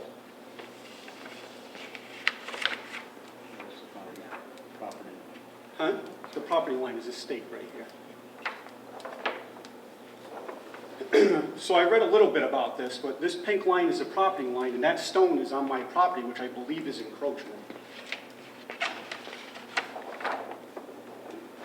Now, in his response, he stated that there was 12 inches of stone under this wall, and in the application it stated that there needed to be 12 inches. I put a shovel in the ground on Saturday, and I measured 4.5 inches. And I did a quick Google search, and it says that is a good reason for the wall to fail. Where's it going to fail? My property. This is the finished product. Looks nice, right? And if you drive down Liberty Street, apparently you can't get short blocks, so what he did is use 2 different products. This is what happens when a squirrel leaves their nuts on top of the wall and it washes out. Who's going to clean that? That's all. Thank you.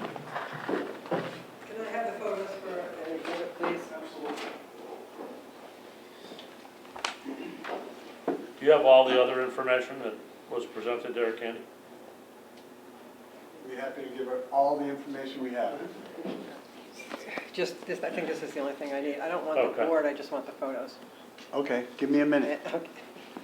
Next person on the list is Brian from, I'm not even going to try the last name, at 210 Liberty Street. Evening, sir. If you would state your name. How you doing? Brian Hoyt, I own 210 Liberty Street. I just want to put my opinion in that I was forward. I approve what's going on here, and I think that it cleaned up the property a lot. The lot, I actually owned it, I sold it in 21, I think. It was all overgrown with bamboo and invasive stuff. So what he's done so far and it's cleaning up, it's looking good, I think. And as far as the grade in the back, the hill was always like that. It's just all the invasive plants and trees and everything blocked it off. Pretty much it. Thank you. Thank you, sir. Is there anyone else that wishes to speak on this application?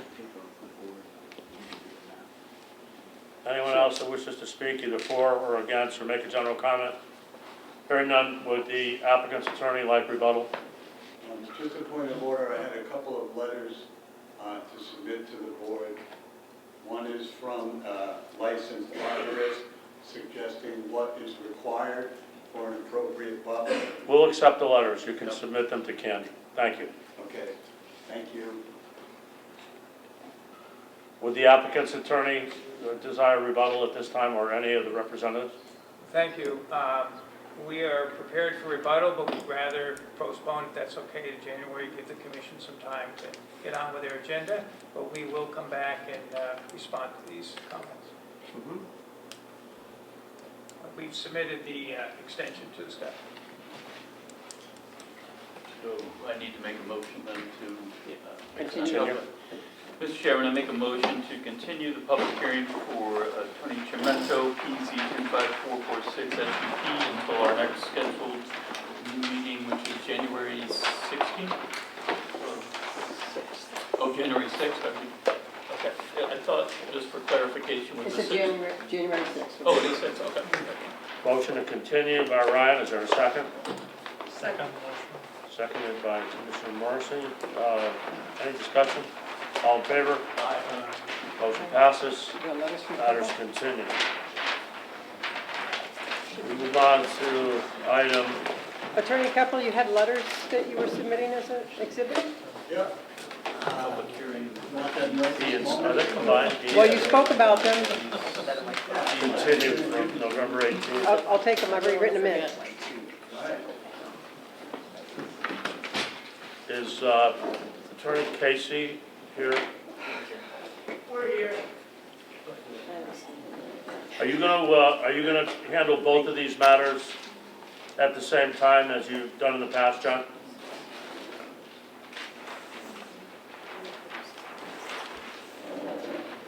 Yes, for the record, Attorney John Casey, on behalf of the applicant, we would like this to be a joint hearing on both of the matters. So, Mr. Chairman, I make a motion to reopen the public hearing for PZ 2538ZC Redco Stonington, and also for PZ 2539 SPA and GTP J. Casey. Motion to reopen items B and C as read by Ryan. Is there a second? Thank you, Commissioner Morrissey. Any discussion on the motion? All in favor? No one's opposed? The commission is in session. Thank you, Mr. Chairman, members of the commission. Again, for the record, John Casey from Robinson & Cole on behalf of the applicant. We're continuing a public hearing on the Stonington Tech Center, as we call it. If you recall, we gave a full presentation at the first time we were with you. But I'll briefly just remind the commission where we're at and what we're doing. This is an application to amend the NDD that's already been approved for this to replace what was proposed as a medical facility and recreational center with the tech center.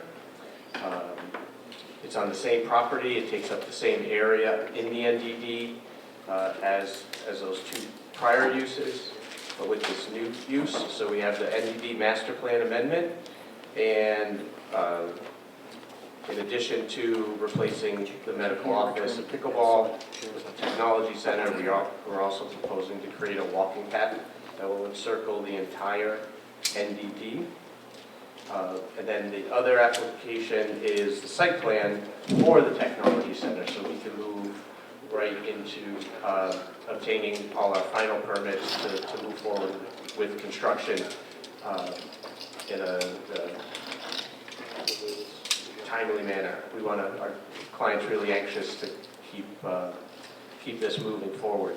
And so with me tonight, I do have Michael Leach and Colin Leach and Phil Biondo, representing the owners, Redco Stonington LLC, Stonington Village Partners LLC, and CRT1. From BL Companies, I have Matt Bruton, our civil engineer, and Mike Kirker for traffic. Mike is here, I think, really just for safety. We did a full presentation on traffic, landscape architecture, and architecture at our first presentation, and we're not really intending to go over those, but we have the staff here to answer any questions if you have any that have come up since the last time. Really, what I want to do is turn it over to Matt. I think we're trying to get our presentation working.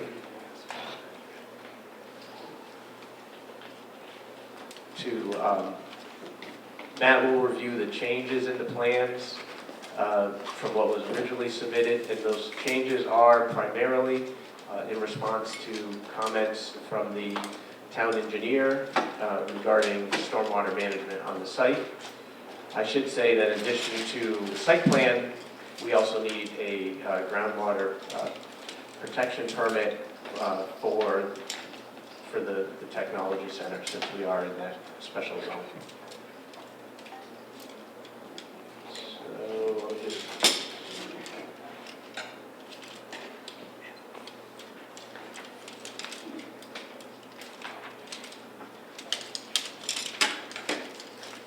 like we're just trying to get access to the presentation system.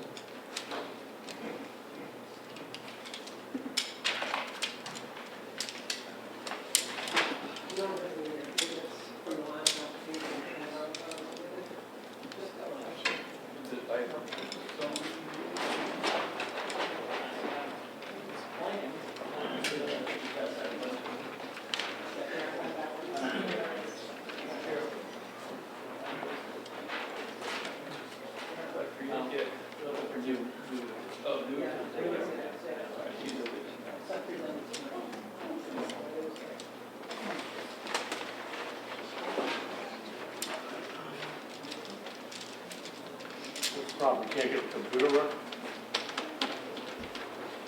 Mr. Chairman. You guys hear me? Just trying to get it connected to the screen. Yeah, just trying to get it connected to the screen.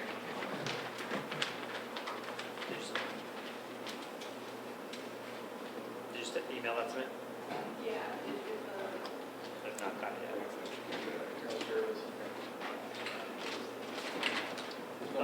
I'm on the Wi-Fi. You got the Wi-Fi? Yeah. Oh, here it is.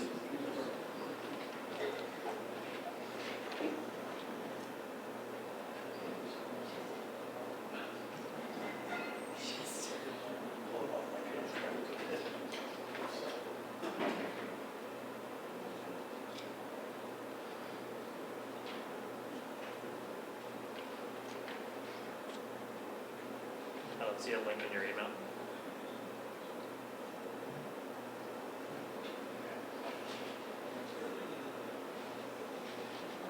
There you go.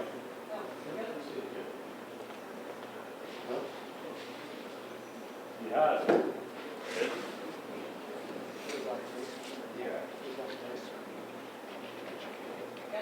I didn't click anything there.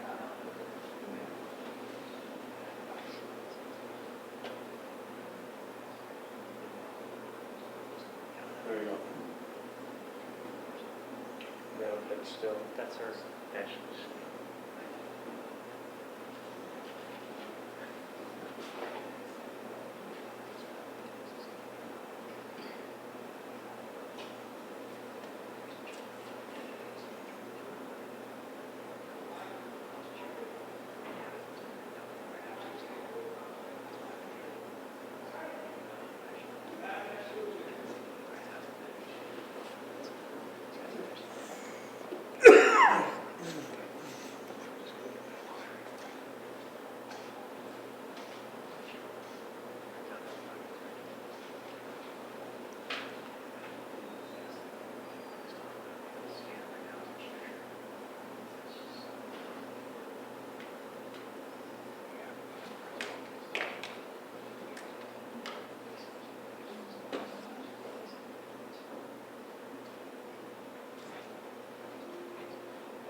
Okay.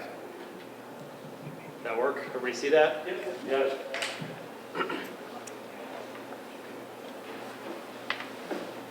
Apologize for the delay there. For the record, my name is Matthew Bruton.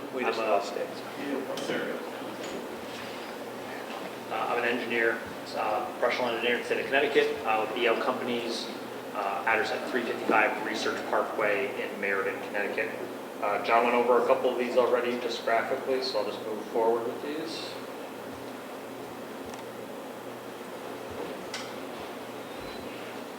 Again, this is just a reminder of project site. Obviously, the project location here, just as a quick reminder, right, 5 acres in the neighborhood development district on the corner of Liberty and Balltown Road. Previously approved master plan that John discussed. Proposed master plan.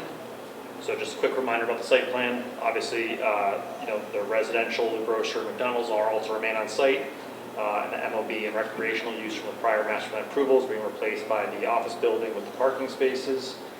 Reminder that we have a full access drive to Voluntown Road. We have a drop-off and pickup area adjacent to the main entrance, EV charging, and all the other like some associated stuff. None of this has changed, as John kind of mentioned, from our previous time in front of the board here. What we're mostly focused on was revisions solely addressing engineering comments. I'm happy to say we have, with the exception of a few minor changes that the town engineer is happy to address as potential conditions of approval. So what we've done really since we've last been here, we've done some extensive soil testing and test pits on site to find areas for potential infiltration to recharge groundwater. We found some small areas on site where that is possible. So the current drainage plan is shown on the plan up on the screen here now. So again, the whole goal of this redevelopment would be to balance peak flows, post-construction, pre-construction, provide water quality improvements, and maintain drainage patterns, and we've done that. We're accomplishing that by catch basins with deep sumps and hoods, hydrodynamic separators, a gravel wetland, a subsurface infiltration system.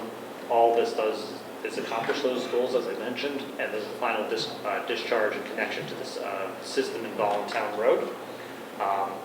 We've talked about before, we provided a operation and maintenance manual as part of our stormwater management report for the ongoing maintenance once this is constructed and to be followed for the life of the system. And as the applicant has done in prior developments in town, is to provide those reports to this agency for review to make sure we're in compliance once construction is complete. So kind of that's just really the big change that I think was held over from the last meeting, is getting engineering's concurrence on the design. Happy with the progress we've made since then, and I'll keep it short and brief, and happy to answer any questions if you guys have any.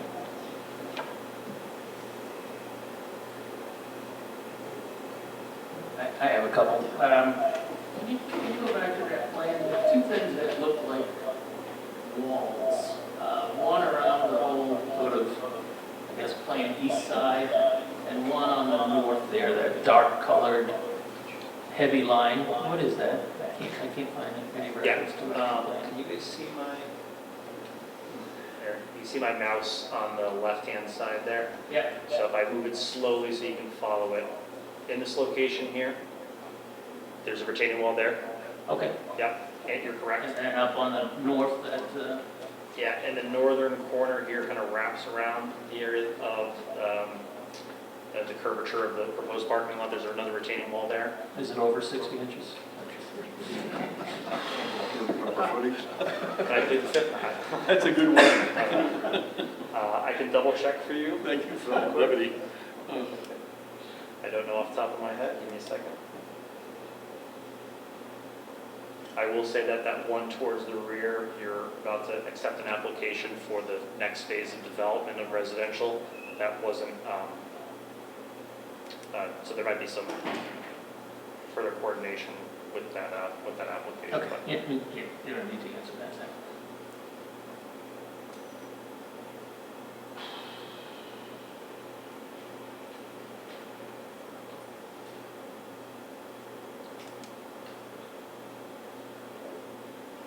And I guess just to continue sort of my last question is, we talked about at the last meeting, the chairman asked whether or not we could.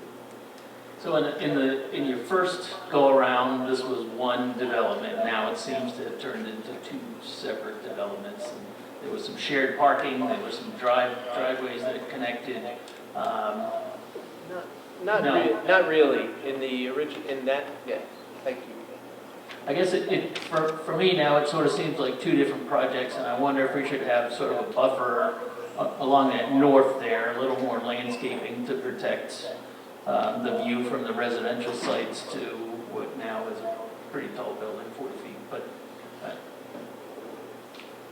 and I probably should have asked the landscape architect that last month, but I. Sorry, here, let me answer your first question. It's like the grading and drainage, so there's a wall that peaks around 8.5, 9 feet at its peak in that upper corner. Obviously tapers down to, smaller, 1 to 2 feet as it gets back to grade. What was your question relating to So landscaping? what side is the high side? The high side is on the On the new technology center Yeah, side? our application is on the high side, and it'll slope down towards the residential To the portions, to closer to the grocer. Can you repeat your question on the landscaping? I think that wall might help act as a little buffer, but I was gonna ask if we could get some heavier landscaping in between between what now is sort of looks like a residential site and a commercial site. And I know we don't have it at the Stop and Shop, but Yeah, I mean, there's it's worth asking. I think our landscape architect testified the last time about, and Matt can pull up the plan. Yeah, I got it here. So you can see, there's obviously a slope, obviously from the property line up to the base of our wall. Then our wall goes up. That'll vary in height, obviously, from 1 foot to 8 feet at the peak in that corner, which is closest to the road. Again, there's obviously going to be a fence on top of that, just from a safety standpoint of making sure no one's climbing or jumping over a wall. And then we do show a variety of between the wall and the back of our parking lot. So I'll just highlight it here so it pops a little bit. This landscaped area here that goes all the way around. We do show a variety of trees and shrubs that's densely planted in that gap between that. 'Cause it's not really a strip that you'd want to maintain in terms of mowing or rock or anything like that. So there's a pretty heavy buffer there, just right at the retaining wall.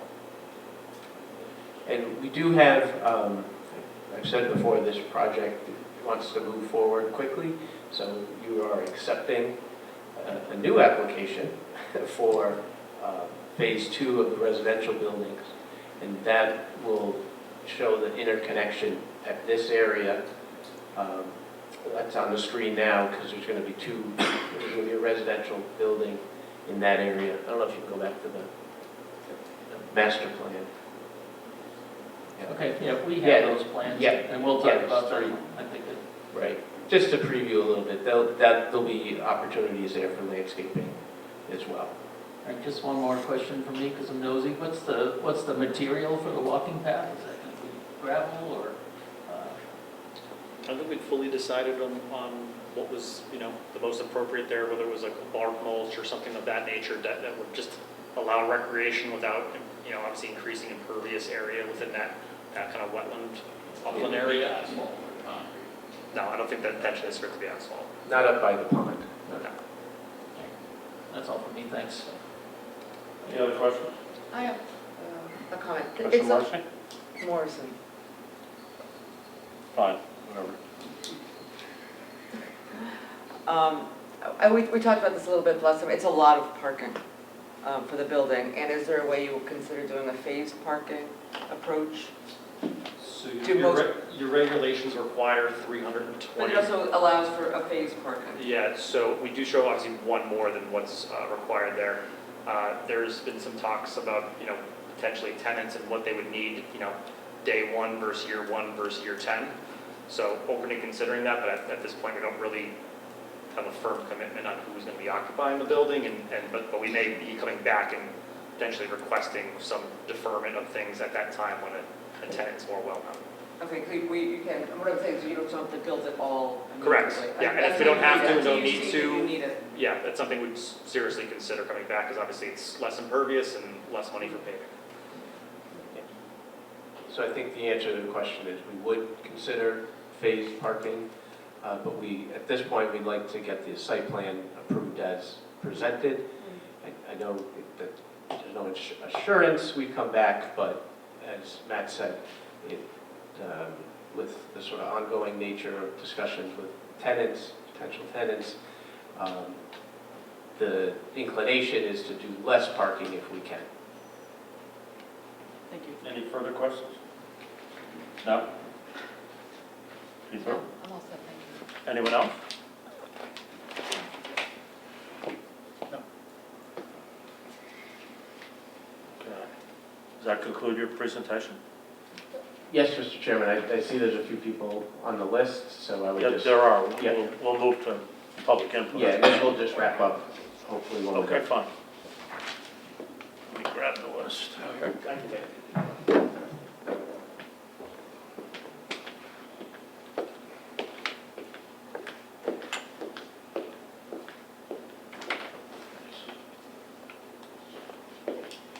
For those people who spoke last time, did anybody sign into the 1216, Chuck? I'm sorry?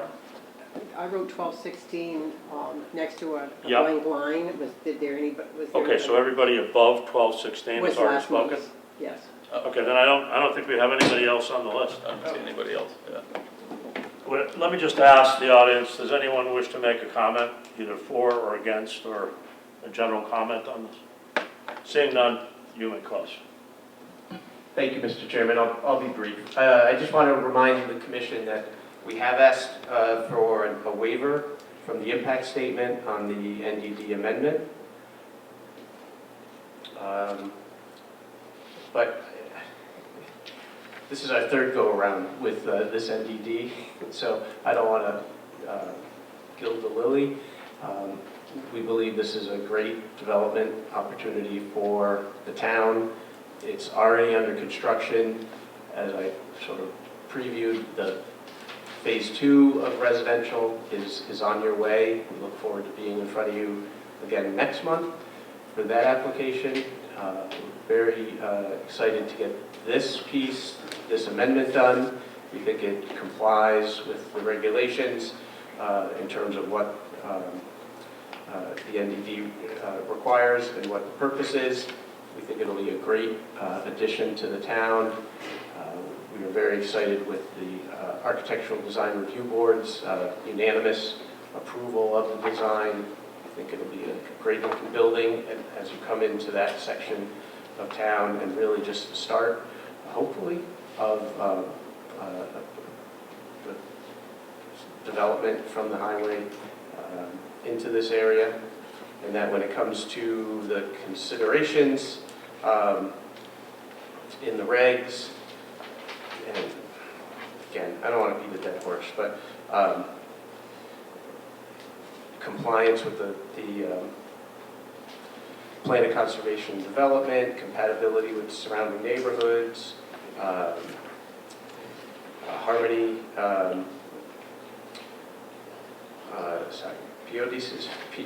plan of conservation and development compliance, harmony with the surrounding neighborhoods, and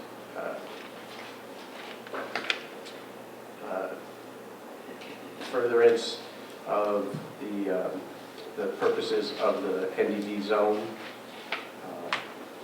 We feel well, as we have twice already, established that we meet those criteria, and that this change does not in any way materially change your prior determinations, and that this amendment should be approved, and the site plan to move forward with the building itself should be approved, and we look forward to your positive action on it this evening. Thank you. Do anyone have any other questions of the applicant's attorney or any of the representatives here this evening? No. Is the commission comfortable closing the public hearing? Candy, do you have any further comments? No. Mr. Chairman, I make a motion then to close the public hearings for both PZ 2538ZC Redco Stonington and also PZ 253 SPA plus GPP CRT LLCJ KC. Motion to close by Ryan, is there a second? Second. Second by Commissioner Morrison. Any discussion? Hearing none, all in favor? Aye. Anyone opposed? Chair abstains, motion passes. What's the commission's pleasure on these two items? Mr. Chairman, just for to clarify here, I think, and Candace, tell me if I'm incorrect, but I think we should do the zoning map amendment first and then follow on with the site plan application and ground. Correct. Okay. So with that in mind, then for the PZ 2538ZC Redco Stonington, the zoning map amended application, I make a motion to approve that application as submitted. I make a motion that it does meet the consistency with the plan of conservation and development. It also is consistent with the zoning regulations, and then it is also to approve the zoning map amendment. No stipulations. Motion to approve item PZC 2538ZC, map amendment with no conditions by Ryan. Is there a second? Second by Commissioner Morrison. Thank you both. Any discussion? Hearing none, all in favor of the motion to approve the map amendment? Aye. Anyone opposed? Chair abstains, motion passes. Okay, next, Mr. Chairman, I make a motion to approve the site plan application, PZ 2539 SPA plus GPP CRT-1 J. Casey, with the following stipulations. Number one, the applicant shall address the outstanding comments to the satisfaction of the town engineer and town planner as applicable. Number two, any proposed alterations or modifications to the approved site plan as a result of comments from the Connecticut Department of Transportation, CDOT, or Office of the State Traffic Administration, OSTA, shall be subject to review and approval by the town engineer, town planner, and commission as necessary. 3, final plan shall be reviewed to the satisfaction of the town engineer and town planner. 4, final plan shall be signed by the commission and reported in the town land evidence records. 5, the applicant shall post an erosion and sedimentation control bond prior to the issuance of a zoning permit. The bond shall be either in the form of a certified check or a revocable letter of credit, meeting the requirements of ZR 15.4.3. The bond amount shall be established by the town engineer after an estimate of the costs of installing and maintaining appropriate erosion and sedimentation control measures is provided by the applicant and approved by the town engineer. Work shall remain bonded for a minimum of 1 year from the date of zoning compliance. So I am making that motion along with those stipulations to approve the site plan application and the groundwater protection permit. Motion to approve the site plan application and the groundwater application permit with stipulations by Ryan. Is there a second? Second. Is that Commissioner Morrison that seconded it? Yes. Yes, thank you. Thank you both. Any discussion? Hearing none, all in favor? Aye. Anyone opposed? Chair abstains, motion passes. Thank you. Thank you. Okay, this moves us to item D. Ryan? This is so. And again, we're pulling this off the table again from the meeting of November 18th. Correct. Mr. Chairman, I make a motion to reopen the public hearing for PZ 2544 SUPEG Home LLC T. Corus care of W. Sweeney, special use permit application for the construction of 18 residential units with associated site improvements, properties located at 13 and 65 Palmer Street, Pawcatuck, M/B/L 4-6-1/13. Properties are located in the PB5 zone. Motion to reopen the public hearing for November 18th on this item. Is there a second? Second. Thank you both. Any discussion? All in favor? Aye. Anyone opposed? The hearing is open. Evening, sir. Good evening, Mr. Chairman. Thank you. I know you've had a very busy night, and I'm going to try to be as quick and as concise as possible. I appreciate it. For the record, my name is Bill Sweeney. I'm a partner and a land use attorney with the law firm of Tobin Carberry in New London, Connecticut. As always, I appreciate the opportunity to appear before you. Tonight, I come before you representing EG Home LLC, a successful residential developer based in Southbury, Connecticut. EG Home is certainly no stranger to the town of Stonington. EG Home finished the old Mystic Estates subdivision here in town. They built the townhome phase of the Perkins Farm development, which was extremely successful. And most recently, they brought to market the enclave at Barn Island in the Pawcatuck section of town. My clients have an excellent reputation in this community for building high-quality residential projects, and most importantly, delivering on the promises they make. Tonight, my client has submitted an application to the Planning and Zoning Commission for the development of 13 Palmer Street and 65 Mechanic Street in Pawcatuck to construct 18 units of attached housing located in 6 triplex townhouses with associated parking and amenity space. Joining me tonight, you'll hear from them. I have John McBride and Chris Bennett with EG Home. I also have Ryan Thompson, who is a professional engineer. He's our civil engineer on the project. Chris and Ryan are going to walk you through our site plans, our architectural plans, and our landscape plans in just a few minutes. But I just want to provide a very brief background. The 2 parcels that are involved in this application, which are shown on the plans in front of you, they encompass a total of 2.17 acres of land. If you've been out to the site, you know this is vacant, overgrown land, which was once the site of a subdivision that is now expired and voided. The project site is located directly east of the Amtrak rail line. It's surrounded by an older mixed-use neighborhood. There's a restaurant directly in front of it on Palmer Street. And then down the hill toward Mechanic Street, there are additional homes and then commercial and industrial uses along the Pawcatuck River. The site has no inland wetlands, it has no floodplains, it's served by all available public utilities, and there really are no significant traffic issues in the surrounding neighborhood. The new attached housing units, as you'll see in a few minutes, will be accessed directly from Palmer Street. Each of the units that we're going to be proposing tonight, we'll be sharing the plans for, are positioned for sale. They're going to be 3-story tall townhomes with a 2-car basement garage. They're going to be 2 to 3 bedrooms, depending on the floor plan layout that's selected by the buyers. And there will be a private deck to the rear of each. You're going to see the elevation drawings of the plans in a few minutes. You're going to see that they're very similar. They closely resemble the townhomes that were built at the Perkins Farm development, which were so very successful when we marketed them to the public. The plans you see tonight meet all the proposed bulk and dimensional requirements of the underlying PB5 zone. And I want to tell you tonight, and just put on the record, that the architectural design of the buildings was reviewed and approved by the ADRB, which gave a positive recommendation as the design is consistent with the surrounding neighborhood. As you go through the site plan, I know Mr. Bennett will point out some of our recreation areas, passive spaces that are required under the regulations between the buildings. In addition to the garages for each unit, we also have provided some parking along the accessway for overflow and guests. We have a stormwater system that Mr. Thompson will touch on very briefly tonight that was reviewed and approved by Mr. Trinkus, your town consulting engineer.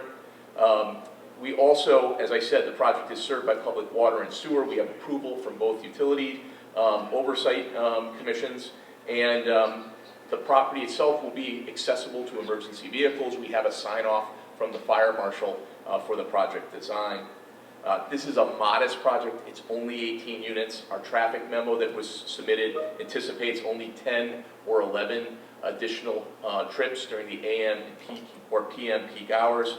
And we really don't see any adverse impacts to the surrounding neighborhood. In fact, the reinvestment in this vacant lot is really a great example of infill development and should affect surrounding property values in a positive light. In the interest of time, I would just note just 2 last issues. We have requested a variety of waivers with this application. Some of those typical special permit requirements are really not applicable to this project, or they're unnecessary due to the unique nature and circumstances of the underlying land. I would also, just as a final comment, we did receive comments late Friday night from your consulting planner asking for some additional notes, revisions, and changes to the zoning compliance tables on our plans. The proposed stipulations to approval tonight include meeting those requirements. We're happy to work with him on them. We obviously couldn't get those done in such a short time period, but we're happy to do that. We would also point out that contrary to what was suggested in his comments, we did submit a signage plan and we did submit a landscape plan. I just think it didn't get to him in his review, but those were both submitted for the record and into the package. So we're going to show those to you quickly tonight as well. So at this point, I'd like to turn. I think what we'll do, just in the interest of time. Sure. Ryan, I think we should go first. Yeah, we'll turn it over to Ryan Thompson. So let's get through the site. Yeah. We'll turn it over to Ryan Thompson, who's our civil engineer. Let Ryan just walk you through the site plan and really touch on sort of the site itself, and then Chris can talk about the project. Hi, I'm Ryan Thompson. I'm a licensed civil engineer and land surveyor here in Connecticut. I did the survey and the site plan for this project. I'm not going to spend too much time. I'm going to try to make this very quick. As was already discussed, it's 2 lots. They're going to essentially be merged into one, and then the townhouses will be built on those. Can you grab the microphone back there? Why don't you get the one that you hold? There you go. People in the back here. Sorry, can you hear me now? That's not much of it. As I was saying, there's Palmer Street is over here, and Mechanic Street is actually off this plan. It's over to the east over here. So north is facing this direction on this.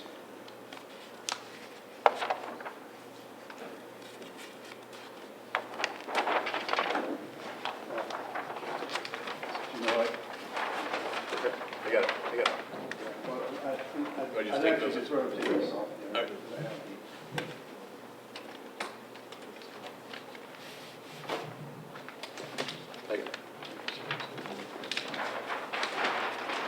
Okay, so high level, 6 units arrayed, 4 on the west, 2 on the east, road going from south to north with a hammerhead turnaround that has been reviewed for fire apparatus and garbage trucks and everything, so that's not an issue. There's also a gate that accesses this right of way, so if necessary, continuous traffic for emergency vehicles all the way through. The drainage is arrayed, the high end of the property elevation-wise is on the south, the low end is on the north, so everything flows from left to right as you're looking at it, through a series of catch basins and into one large Coltech infiltrator unit system with an isolator row for water quality volumes, and then overflows, anything that's not captured, infiltrated into the ground, overflow will be handled through a level spreader at the corner of the property. All the roof impervious areas will go into their own separate Coltech systems, so there's 1, 2, 3, and 4, and those are handling specifically the buildings. So what's going into the large system at the bottom is really just coming off the road. It's a robust drainage system and really does minimize all the impacts of water. I think that pretty much sums it up. I'm going to hand it off to Chris at this point. Oh, it's quick. Can I ask a quick question? So at one point on your plan, you were going to use the right-of-way. What happened there? Yeah, so Just I'd be didn't have happy. permission? Yeah, so what's interesting is the original subdivision that was approved that got voided took that right of way and considered it to be town property. In the course of our due diligence and working with the DPW informed us that they had no record of ownership over that, what is called a laneway. And so I was commissioned to do an extensive title search back to the mid-1800s to try to find out who owns it. And what I was able to determine is we don't own it, the town doesn't own it, and in fact, it's unclear who owns it. The last owner was an industrial mill complex that was in that general area on which all those homes came out of. There are homes on Mechanic Street at the base of that who have given each other rights of way over it without ever getting those rights of way in their chains of deed. Interesting too. It is basically a no man's land type area. It's not something we have the legal right to access or go on, make improvements to, but the fire marshal still asked us to provide an access gate at the property line because if he would like to get in there to fight a fire, he intends to use it. And that's what we've done here on the plan. Thanks. No problem. I spent a lot of time on that side. Okay. So, good evening. I'm Chris Bennett. I'm with EG Home. I oversee home building operations. I'm here tonight to talk about this project. So, real quick, some of you know who we are, some of you don't. We've been in this area for a while. As Bill stated, we finished up Old Mystic Estates. We are at Perkins Reserve. We're at Enclave right now. And so this will be our fourth community in the Stonington area. So we like it down here. We're very aggressive about finding land down here. We think it has a lot to offer as far as just restaurants, shopping, the best beaches in New England. At least I think so. I have family down here. I come down here a lot. So we're fairly aggressive. But for those of you who don't know us, we've been in business since about 2013. A couple of guys met in basic training in the Naval Academy. A guy named Matt Gilchrist and Dave Earp became lifelong friends. They're Navy veterans. They started this company on a vision to provide just a better home building experience. So just a little bit about us. We're located, like I said, at 3 Pomperog Office Park in Southbury, Connecticut. We have approximately 50 employees. 30 of those are in that office park with a design center. The rest are splattered all throughout Connecticut. Some are here in Pawcatuck, some are in East Lyme, where we have another community in Southbury, in Cheshire, in Oxford. So those are some of the active communities we have right now. As far as the size of our home building operation, we'll close 80 homes this year. which probably makes us probably one of the largest for-sale home builders in the state of Connecticut. So as far as what makes us a little different, I'm trying to do this as quick as I can. We have a real commitment to Department of Energy, zero energy housing, which has been recently changed to, I think it's energy efficient housing is the recent, what they're calling that, which basically means that we make sure that the homes are ready for solar panels, EV charger prep, spray foam insulation, zero combustion heating, cooling, and water heating, which basically means it's electric, right? And then air purification, which is probably something that is probably one of the nicer things that we do, because it's separate from the air handler, if that makes any sense to anybody, where it runs constantly bringing fresh air into the house because it's so tight, and it filters that air for people who have allergies or whatever. It just gives you pure air to breathe, right? So, so that's what makes us a little bit different as far as our commitment to zero energy standards or energy efficient. The other thing is that we have a real simple process, and we have a design center. Of those 30 employees, we have departments in land acquisition, which John heads up. John is here tonight, John McBride. We do our own land development, so the roads, the infrastructure here, we'll do that. We don't subcontract that out. We do subcontract it out, but we manage it. Estimating, purchasing, design, sales. We have a sales team on every site. We have construction people that are on every site, in trailers, managing those sites. So just a little bit about the company and what we do. As far as the architecture for this job, for this community, let me just kind of skip forward here a little bit. So we're in Perkins Reserve, and we built a couple different products here. We built the Carriage product, if you've ever been to Perkins. So we've got these, they're duplex master down product, and we've got this walk-up townhome product that was very successful. It was very well received. We had great absorption on it. It was so well received that we used it in Cheshire. And so in Cheshire, I think we had 15 4-unit buildings there, and we sold that product out as well. So it's the same product we used again. So why not use that again in Pawcatuck? So it's a product that we've proven that works. So we're not the builder that's going to come in here and try something and say, that didn't work, and we're going to back and we're going to try to change the footprint. That's not what we're going to do. So we're going to use a product that we know works, it's well received. And so we took that same product, if you've been to Perkins, and we just changed it slightly. And as Bill stated, there we go. That's our design studio. And that's the architecture on the building. And that's the triplex. That's what it will look like. And so there's a little stone, there's clapboard. It's got a real shoreline feel to it. At least I think it does.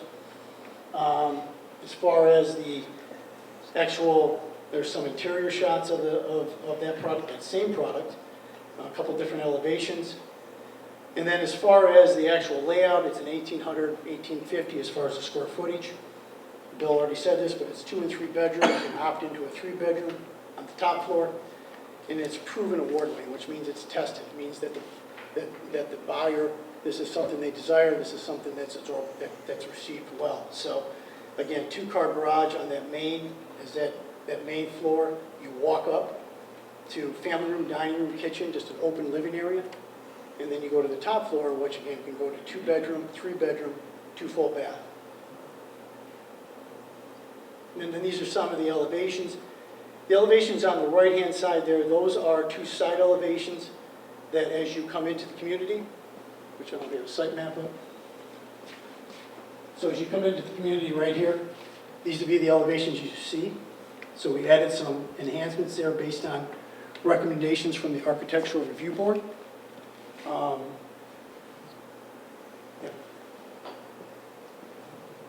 Which is, we added a couple windows, and then we did add some, what you would call these,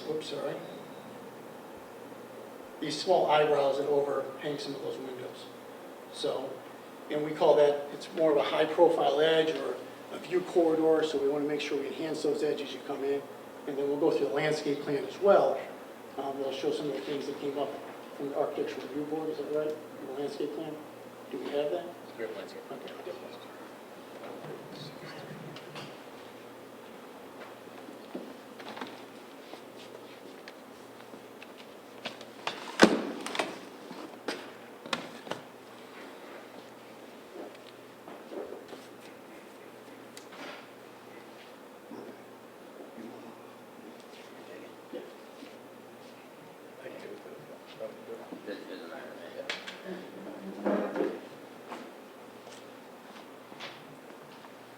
I'll put on my planner's hat for a second.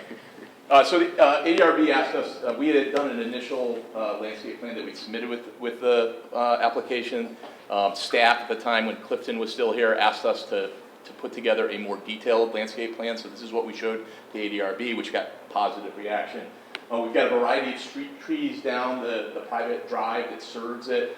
So we've got some red sunset maple, some green giant arborvitae, and we had some green spire linden on this major access way. What's really important though is, you can go back on your thing to the elevation. It was important that we provide landscaping in front of these units as well. Because they have garages accessing them, we have to have those travel lanes open, so we have these islands sort of interspersed in to the fronts.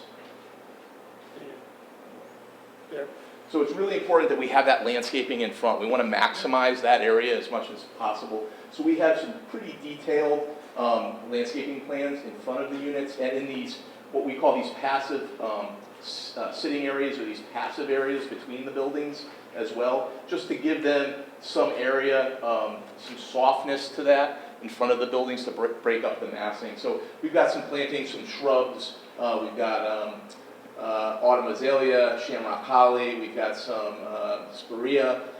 We also have ground cover on some of the, right on the front of the units. So we have things like daylily, lily turf, we've got some coneflower. So we've got some planting plans for these. Now these will be part of the common interest community. These are going to be for sale, these are not rentals. So there'll be a management company that manages all that landscaping, takes care of it, and part of how we manage our properties professionally as well. So I think it's a really nice project, and the landscaping was added to just really soften that up.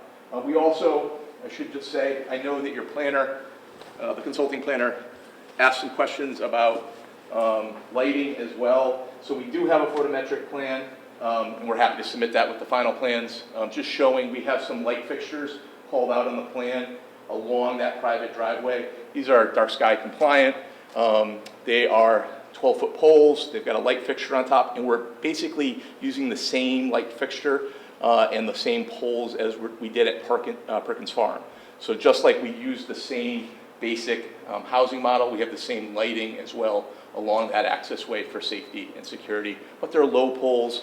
Our photometric plan shows that we're not casting glare off any of the properties. And if you've been out there, if you've been out to the property, you know that to the south, the properties here are heavily buffered with trees. So really our major neighbor is the Amtrak line. So we do have some landscape, additional trees we're planting along that. We're going to try, if there are mature trees that we can keep, we're going to try to do that. We told that to ADRB. We're going to do that in the field as well.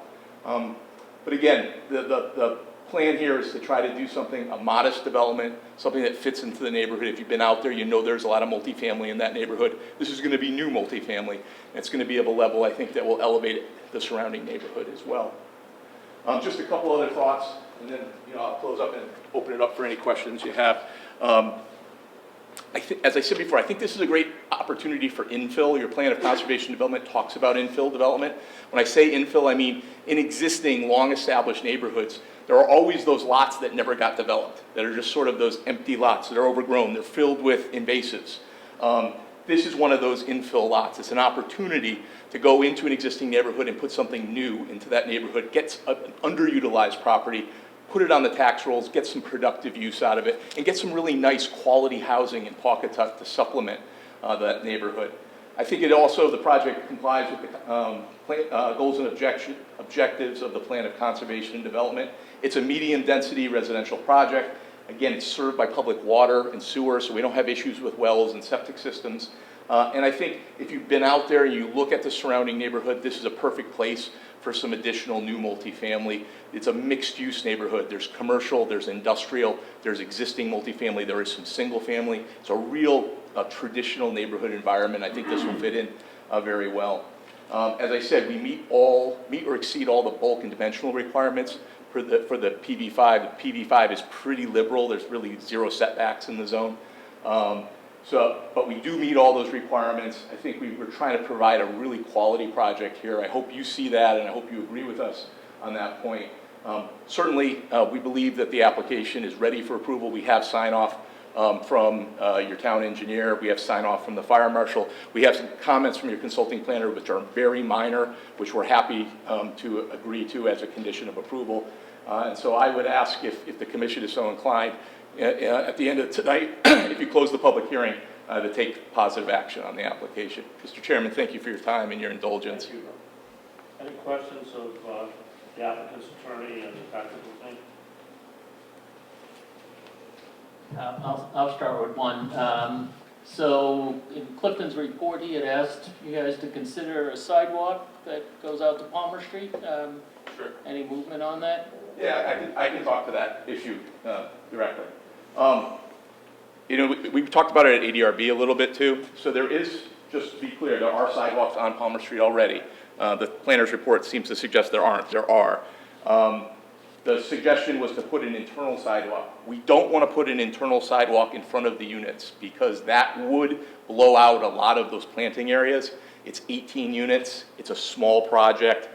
It is a dead-end road, effectively, so there's not any through traffic. I talked with my clients before the meeting, and this was something that we discussed with ADRB as sort of a compromise position. One thing that we would be willing to do is to put a sidewalk from the end of these units out to Palmer Street. We've got a mailbox area, and we could put that as basically sort of meeting halfway. We don't want to blow out landscaping to put in pavement, but we think we can do a sidewalk to connect into Palmer Street. That would be about, 100 to 150 feet to get out there. We think that would be a reasonable compromise, and we'd be willing to do that if that's something the commission would want to put as a stipulation. How's the commission feel about that? I think it's a good Sounds like a good idea, yeah. Sound good to everybody? Any questions on it? Okay, Bill, thank you. Any other questions? I'll say. No other questions? Thanks for bringing that up, though. Thanks. Candy, any comments from the staff, Rob? None at all. Okay. I guess we open it up. But I'd like to say something. Is the commission ready to open it up to public input? Yes. Okay, so let's get the.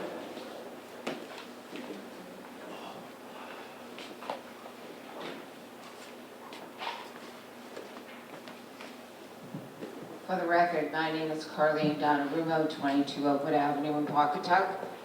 It seems to me that this, I'm not sure whether, first of all, there was no planner's report or a summary statement on the website.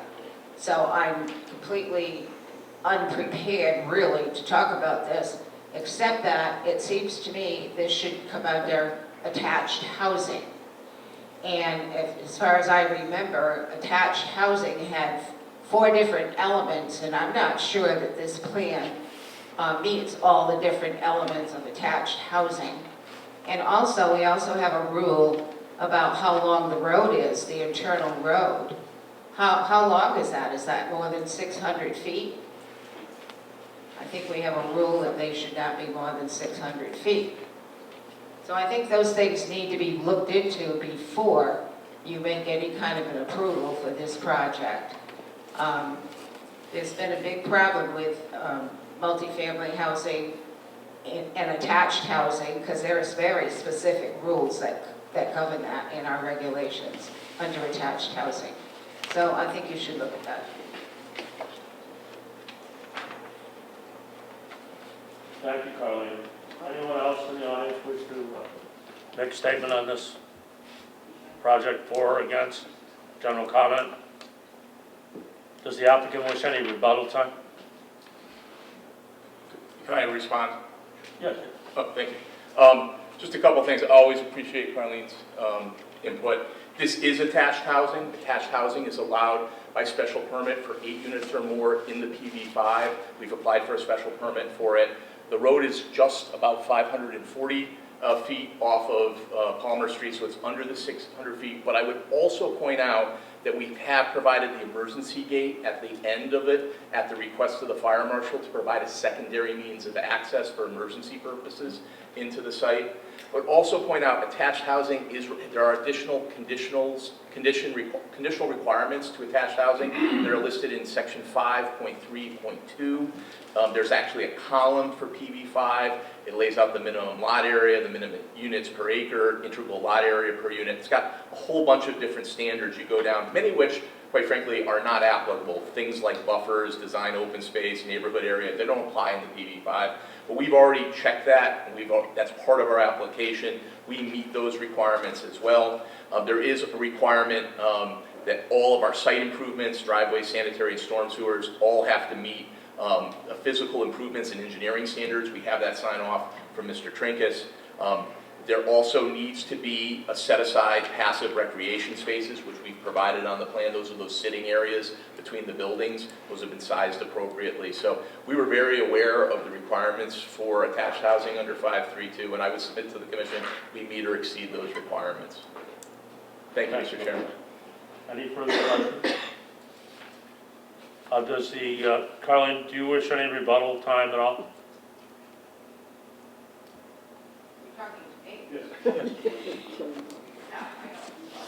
No rebuttal time? Okay. If there are no further questions of the applicant and no further input from the staff, is the commission comfortable closing the public hearing? Yes.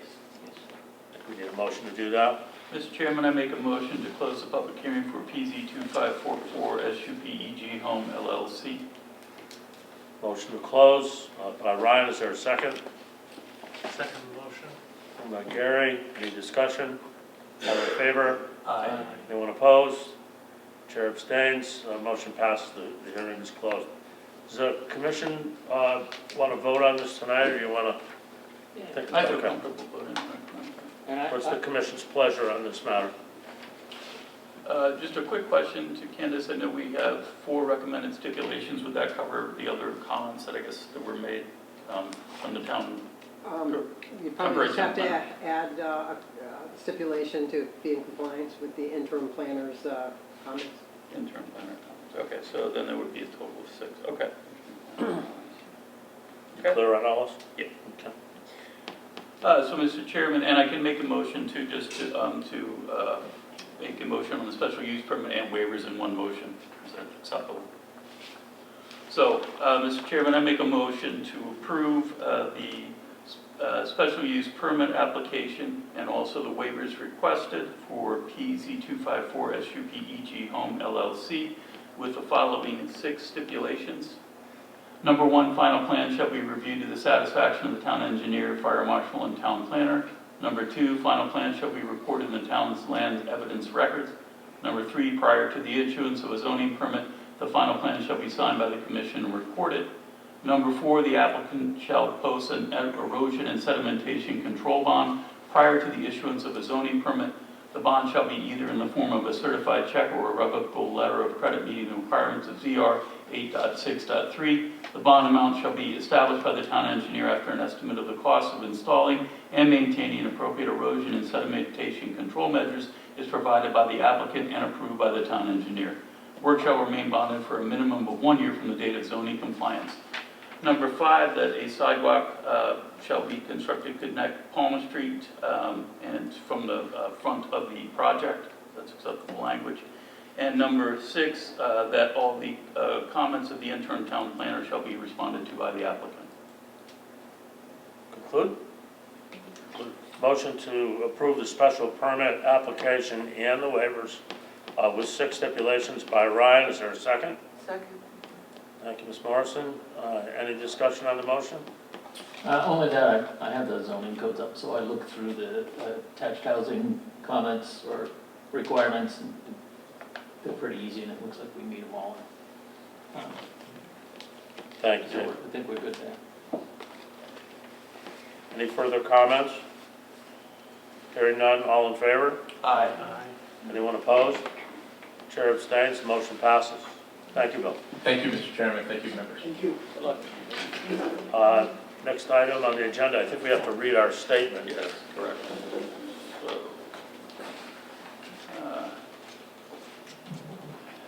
pursuant to the general statutes of the state of Connecticut, revision 1958 and all amendments thereto, and pursuant to the zoning regulations for the town of Stonington, Connecticut, the Planning and Zoning Commission hereby gives notice of this public hearing, which has been published twice in newspapers, having a substantial circulation within the town of Stonington. The first publication date was Friday, December 5th, 2025, being not more than 15 or less than 10 days prior to the hearing.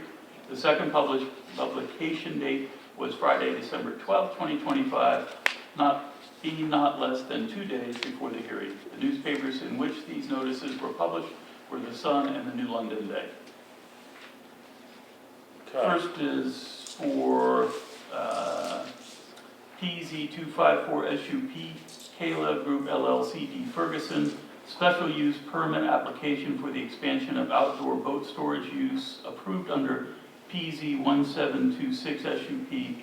Property is located at 82 Mechanic Street, Pawcatuck, M/B/L 4-7-15. Property is located in the HM zone. Need a motion to open? Mr. Chairman, I make a motion to open the hearing for PZ254SUP Kayla Group. Is there a second? Second the motion. Seconded by Gary. Thank you both. Any discussion? All in favor? Aye. No one opposed? Chair abstains. The public hearing is open. Evening. I also want to say good morning. First, I'd like to thank everyone I thought for we being were here. going to get there for a while. Yeah, exactly. I'd like to thank everyone for being here this evening. I appreciate the hard work the staff goes through, as well as the commission. The staff has been great in guiding us through different processes regarding our property at 82 Mechanic Street. Do you have any questions on the application? Pick up the microphone. Oh, I'm sorry. Do you have any questions on the application? That's much better. I'm sorry. Do you have any questions on the application? I do not. Does the commission have any questions? No, what's pretty simple. One thing I would like to offer, and this is at Candace's suggestion, is that we're up for our fifth year our fifth year review and report and inspection on the site to comply with the DEP regulations. And we'd like to provide a copy of that to the town, whichever department you see fit to, we can give the copy to, whether it be the planning department or the engineering department. Okay, fine. If the commission has no questions, is there any staff comments? No, I just agree with the stipulation that I'd like to see the 5-year LEP review. It's due between April and August of this year, just to make sure that this site stays in compliance with their environmental layover. Thank you. So are we going to hold off on approving it until that, or no? Not at all. Just make a stipulation as part of that it's submitted. Correct. Any other comments or questions from the staff or commission? Does anyone in the audience wish to speak on this time? Please.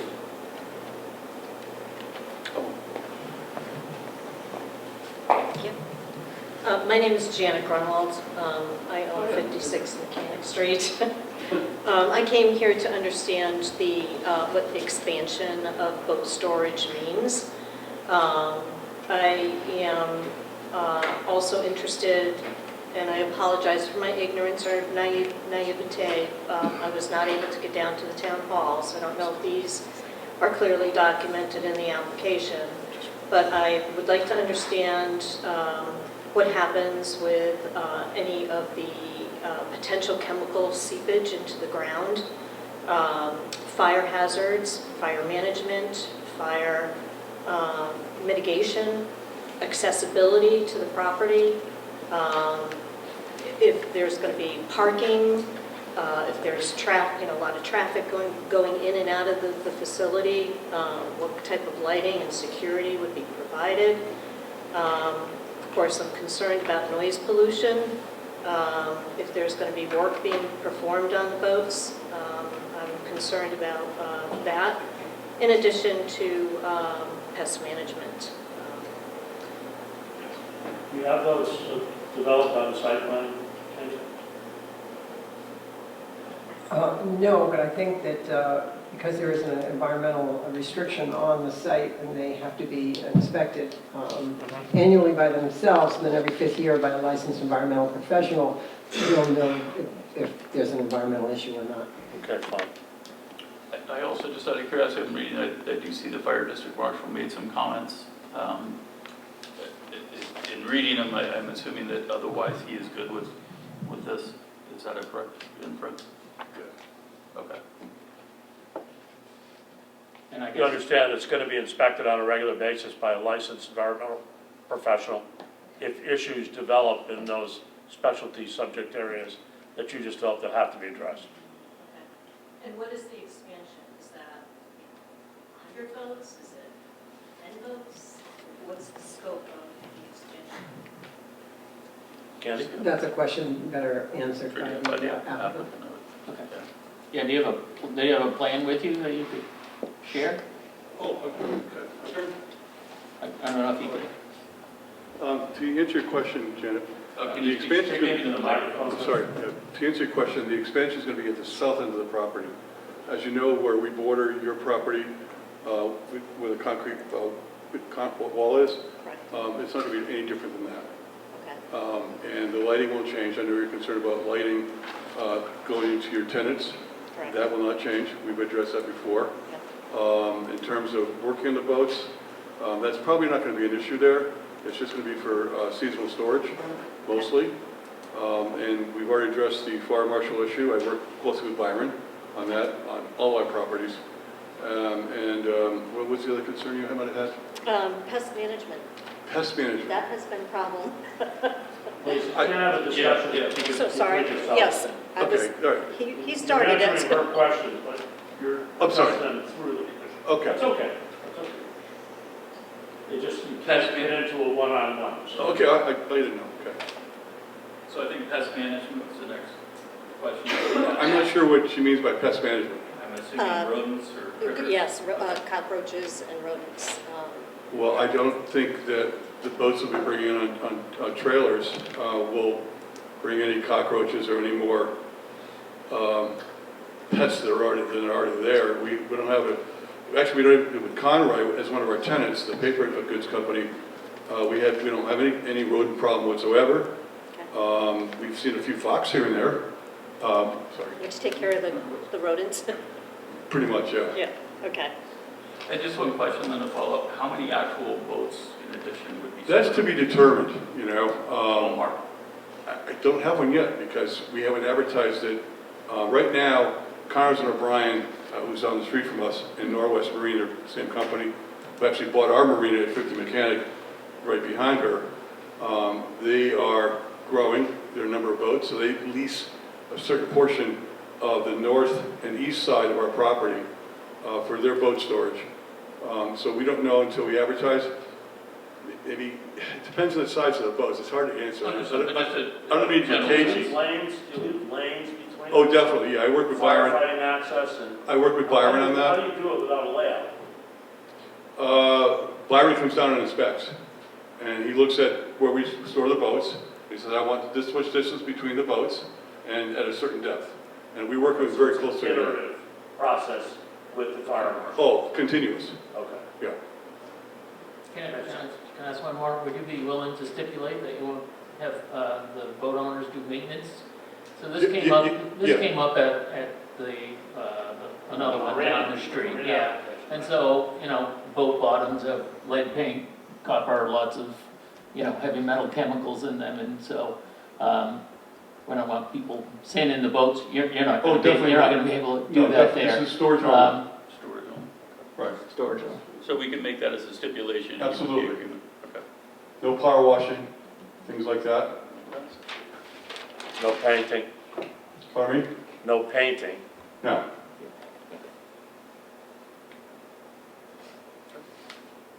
Did that answer Thank yours? you very much. Sure. Thank you. Nice to see you. Any further questions or comments, Commissioner? Real quick, Candace, was it, and I'm sorry because I miswrote, LEP or LER review? LEP. Licensed environmental professional. Got it.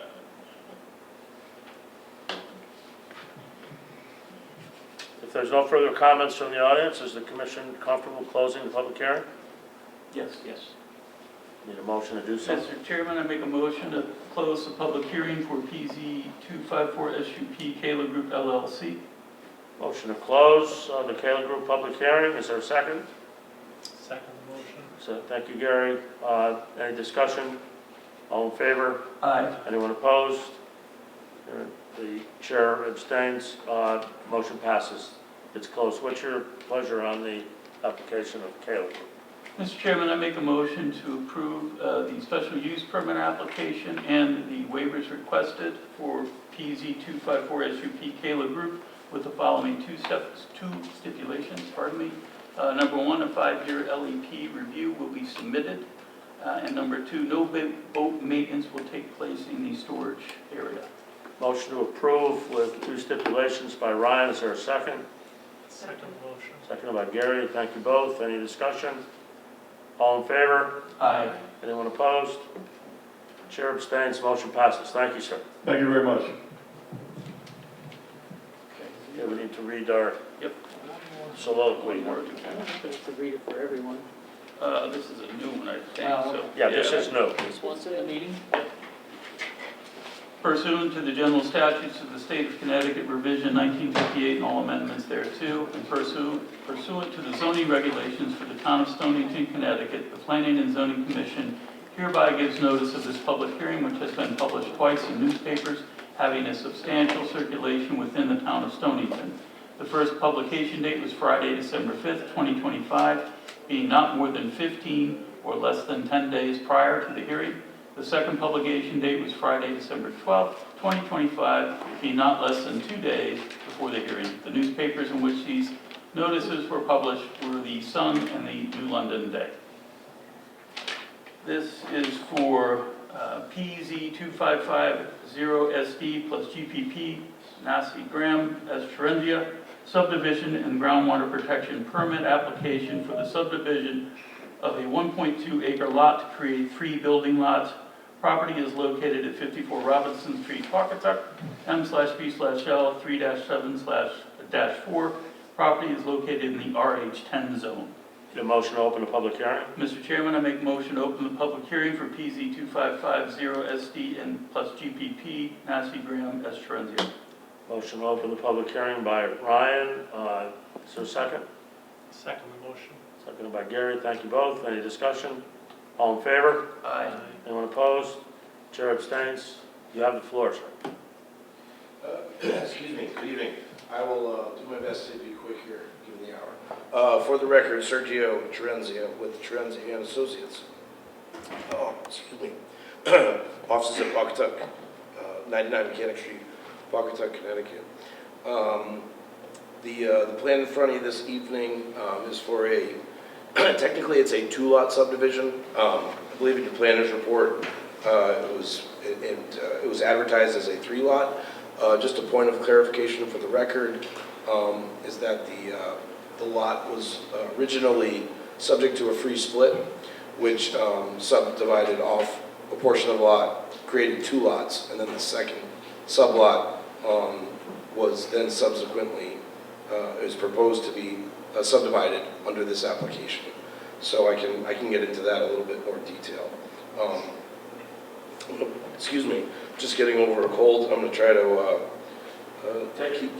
keep things limited, so I don't have to speak as much, but also get across what I need this evening. And thank you, Mr. Chair.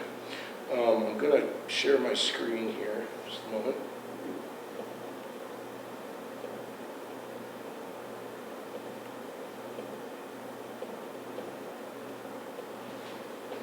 It'll just take me a minute here. I got to open it in a different way.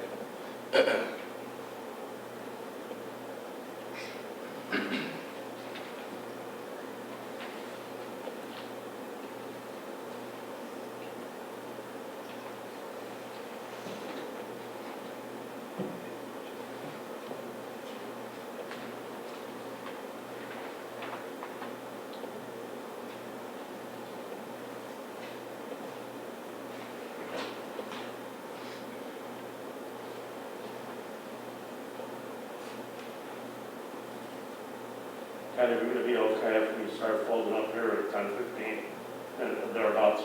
Yeah. Okay.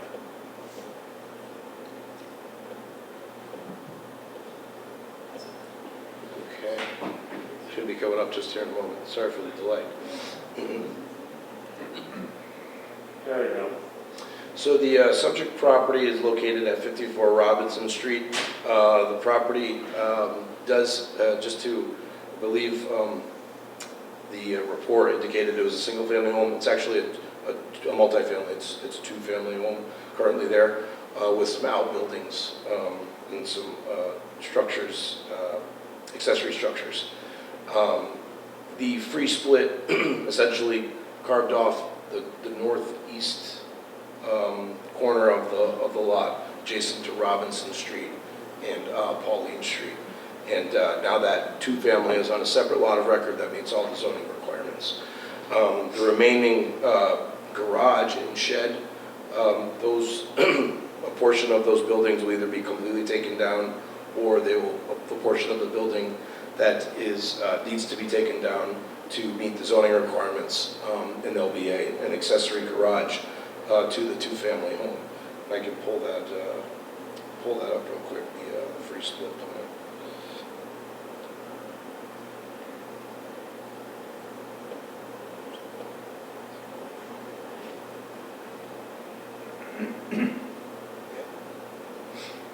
Yeah, so the free split here, you can see, created this L-shaped lot here, and the hatched out portions of the building, of those accessory buildings, are proposed to be removed as part of this free split, but also as a part of the proposed subdivision.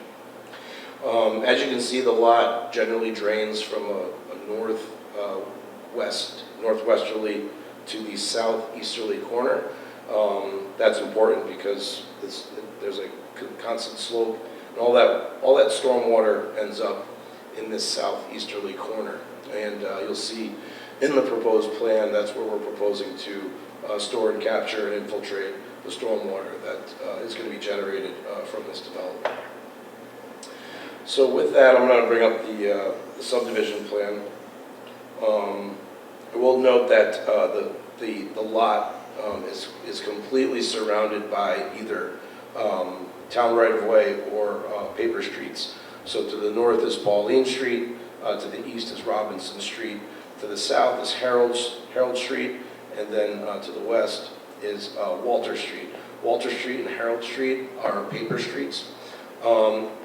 Harold Street, there isn't any formal access. There is an access drive for one of the neighboring properties. Harold Street has a driveway that accesses the property to the west here. We went through. We actually had some correspondence with that neighbor when we went through the wetlands permitting. They had concerns of water flooding in the area. We kind of came to determine that that Harold Street is indeed a town right-of-way, but the owner has an easement for their driveway over that paper street. We have no intentions of doing any disturbance within that area. That driveway will remain intact and for the use as it is today for that neighbor. So that being said, we are proposing two single-family structures in two lots. One of them is going to be accessed off Pauline Street, the other one off of Robinson Street. All of the stormwater is going to continue to drain in the same direction, and as I mentioned, will be either it'll be conveyed either by pipe or swale or overland through some grading to this detention area in the southeast corner of the lot. Once it gets to that spot, we actually have introduced an overflow drain. We ran a stormwater model to identify how much water this site would see in a 100-year storm, and the neighbors were concerned of water overtopping this property, getting into the road, getting into adjacent property. So we felt it appropriate to introduce a drain, an overflow drain there, once we've detained that stormwater in that area, and treat it into an existing catch basin at the low point of Robinson, which then discharges to the stream that runs, pretty much starts up near the West Vine School. That stream runs, I can bring it up if you care to see it, but this stream runs all the way down through this property, through adjacent property, excuse me, the culvert underneath Robinson, and then is conveyed underneath Stillman Ave and off to the Pawcatuck River. That stream, we're not proposing to make any changes to it. We're just going to connect to the same stormwater system that the town owns and maintains as an overflow to that system. All of the houses, the proposed houses and the existing are going to be served with public sewer and public water. We have correspondence with the Water Pollution Control Authority Director, Dan Smith, identifying that we do indeed need to connect to the public sewer system and that there is capacity for such. As part of the final plan, we're happy to make sure that the plans are updated to and include those connections to his satisfaction. We have also coordinated with the town of Westerly Water. I don't know if the record was, the staff report was corrected in reference to Aquarion, but I just want to make sure that it's understood that this is the town of Westerly water system. And we've had correspondence with the town of Westerly as well, and they have identified that there's adequate water service here to serve the 2 additional single-family properties. So I do want to add that to the south, that stream, there is an associated stream with the wetland. We did obtain Inland Wetlands Commission approval prior to coming here this evening. So that has also been approved. The town engineer did have some additional comments. We've been going back and forth a couple of times. I'm just going to give a quick synopsis of those items which I think will be handled at final plan, and we are happy to stipulate such. But just in summary, he's looking for a recorded subdivision plan that has the appropriate easements, cross easements for drainage between the properties. We are happy to accommodate that, and we'll do that to the town engineer's satisfaction. As I mentioned, all of the drainage is directed to that infiltration basin on site, where we've done some infiltration testing, and we're confident that that area will adequately handle the stormwater from the site, hold that water back, and safely convey it underneath the road, as opposed to causing any concern for potential overflow over the top of that road, and any adverse condition there. The town engineer did make a comment on saving a large oak tree on the property. I don't believe there's anything that requires my client, as the owner applicant, to save that tree, although if we are able to and navigate around it by modifying the site plan in such a way to save that tree, I think that's something that can be administratively handled, and we can still maintain the integrity of this plan. So if it's possible, we will try to save that large tree on the property. And as I mentioned, we plan on connecting to the town drainage system, and we will make sure we have full engineering and DPW support on that, and making sure the road is restored properly, along with any of the utility connections associated with the development of these 2 properties. With that, I think I've covered the majority of the items, and I'd be happy to answer any questions, or if you have any comments. Questions of the engineer?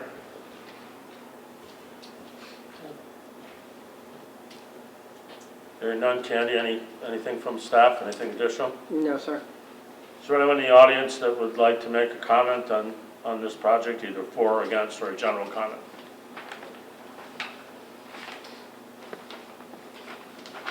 Hearing none, is your presentation closed? Yeah, I forgot to mention, my clients are here, Mary Nasi Graham and Larry Graham. If you have any questions of them, they are here. They've been patient through this evening, as you have been, and if you have any questions of them, they're here. There's none. Unless anyone wishes to make a public comment, Commissioner Cochran will closing the public hearing. Yes. Mr. Chairman, I make a motion to close the public hearing for PZ 2550SD plus GPP Nasi Ground as Trenzia. Motion to close the public hearing, is there a second? Second the motion. Any discussion? All in favor? Aye. Anyone opposed? Public hearing is closed. What's the commission's pleasure on this matter? Mr. Chairman, I make a motion to approve the subdivision application and the groundwater protection permit application for this with the following five stipulations. Number one, the applicant shall address outstanding comments to the satisfaction of the town engineer and town planner as necessary. Number two, the applicant should provide a fair market value valuation as determined by an appraiser and pay 10% of the fair market value of the land to be subdivided. Number three, final plans shall be reviewed to the satisfaction of the town engineer. Number four, prior to the issuance of a zoning permit, the final plan shall be signed by the commission and recorded in the town's land evidence records.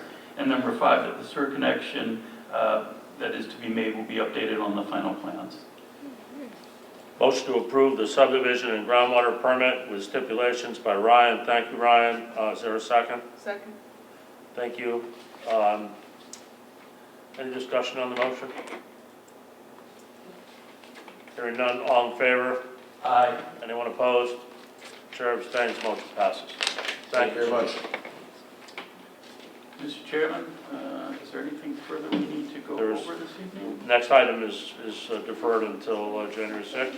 Okay, and then the new submittals, anything we need to discuss there? I think we've concluded business for this evening. I think the appropriate motion to adjourn is in order. No. You have new submittals to accept?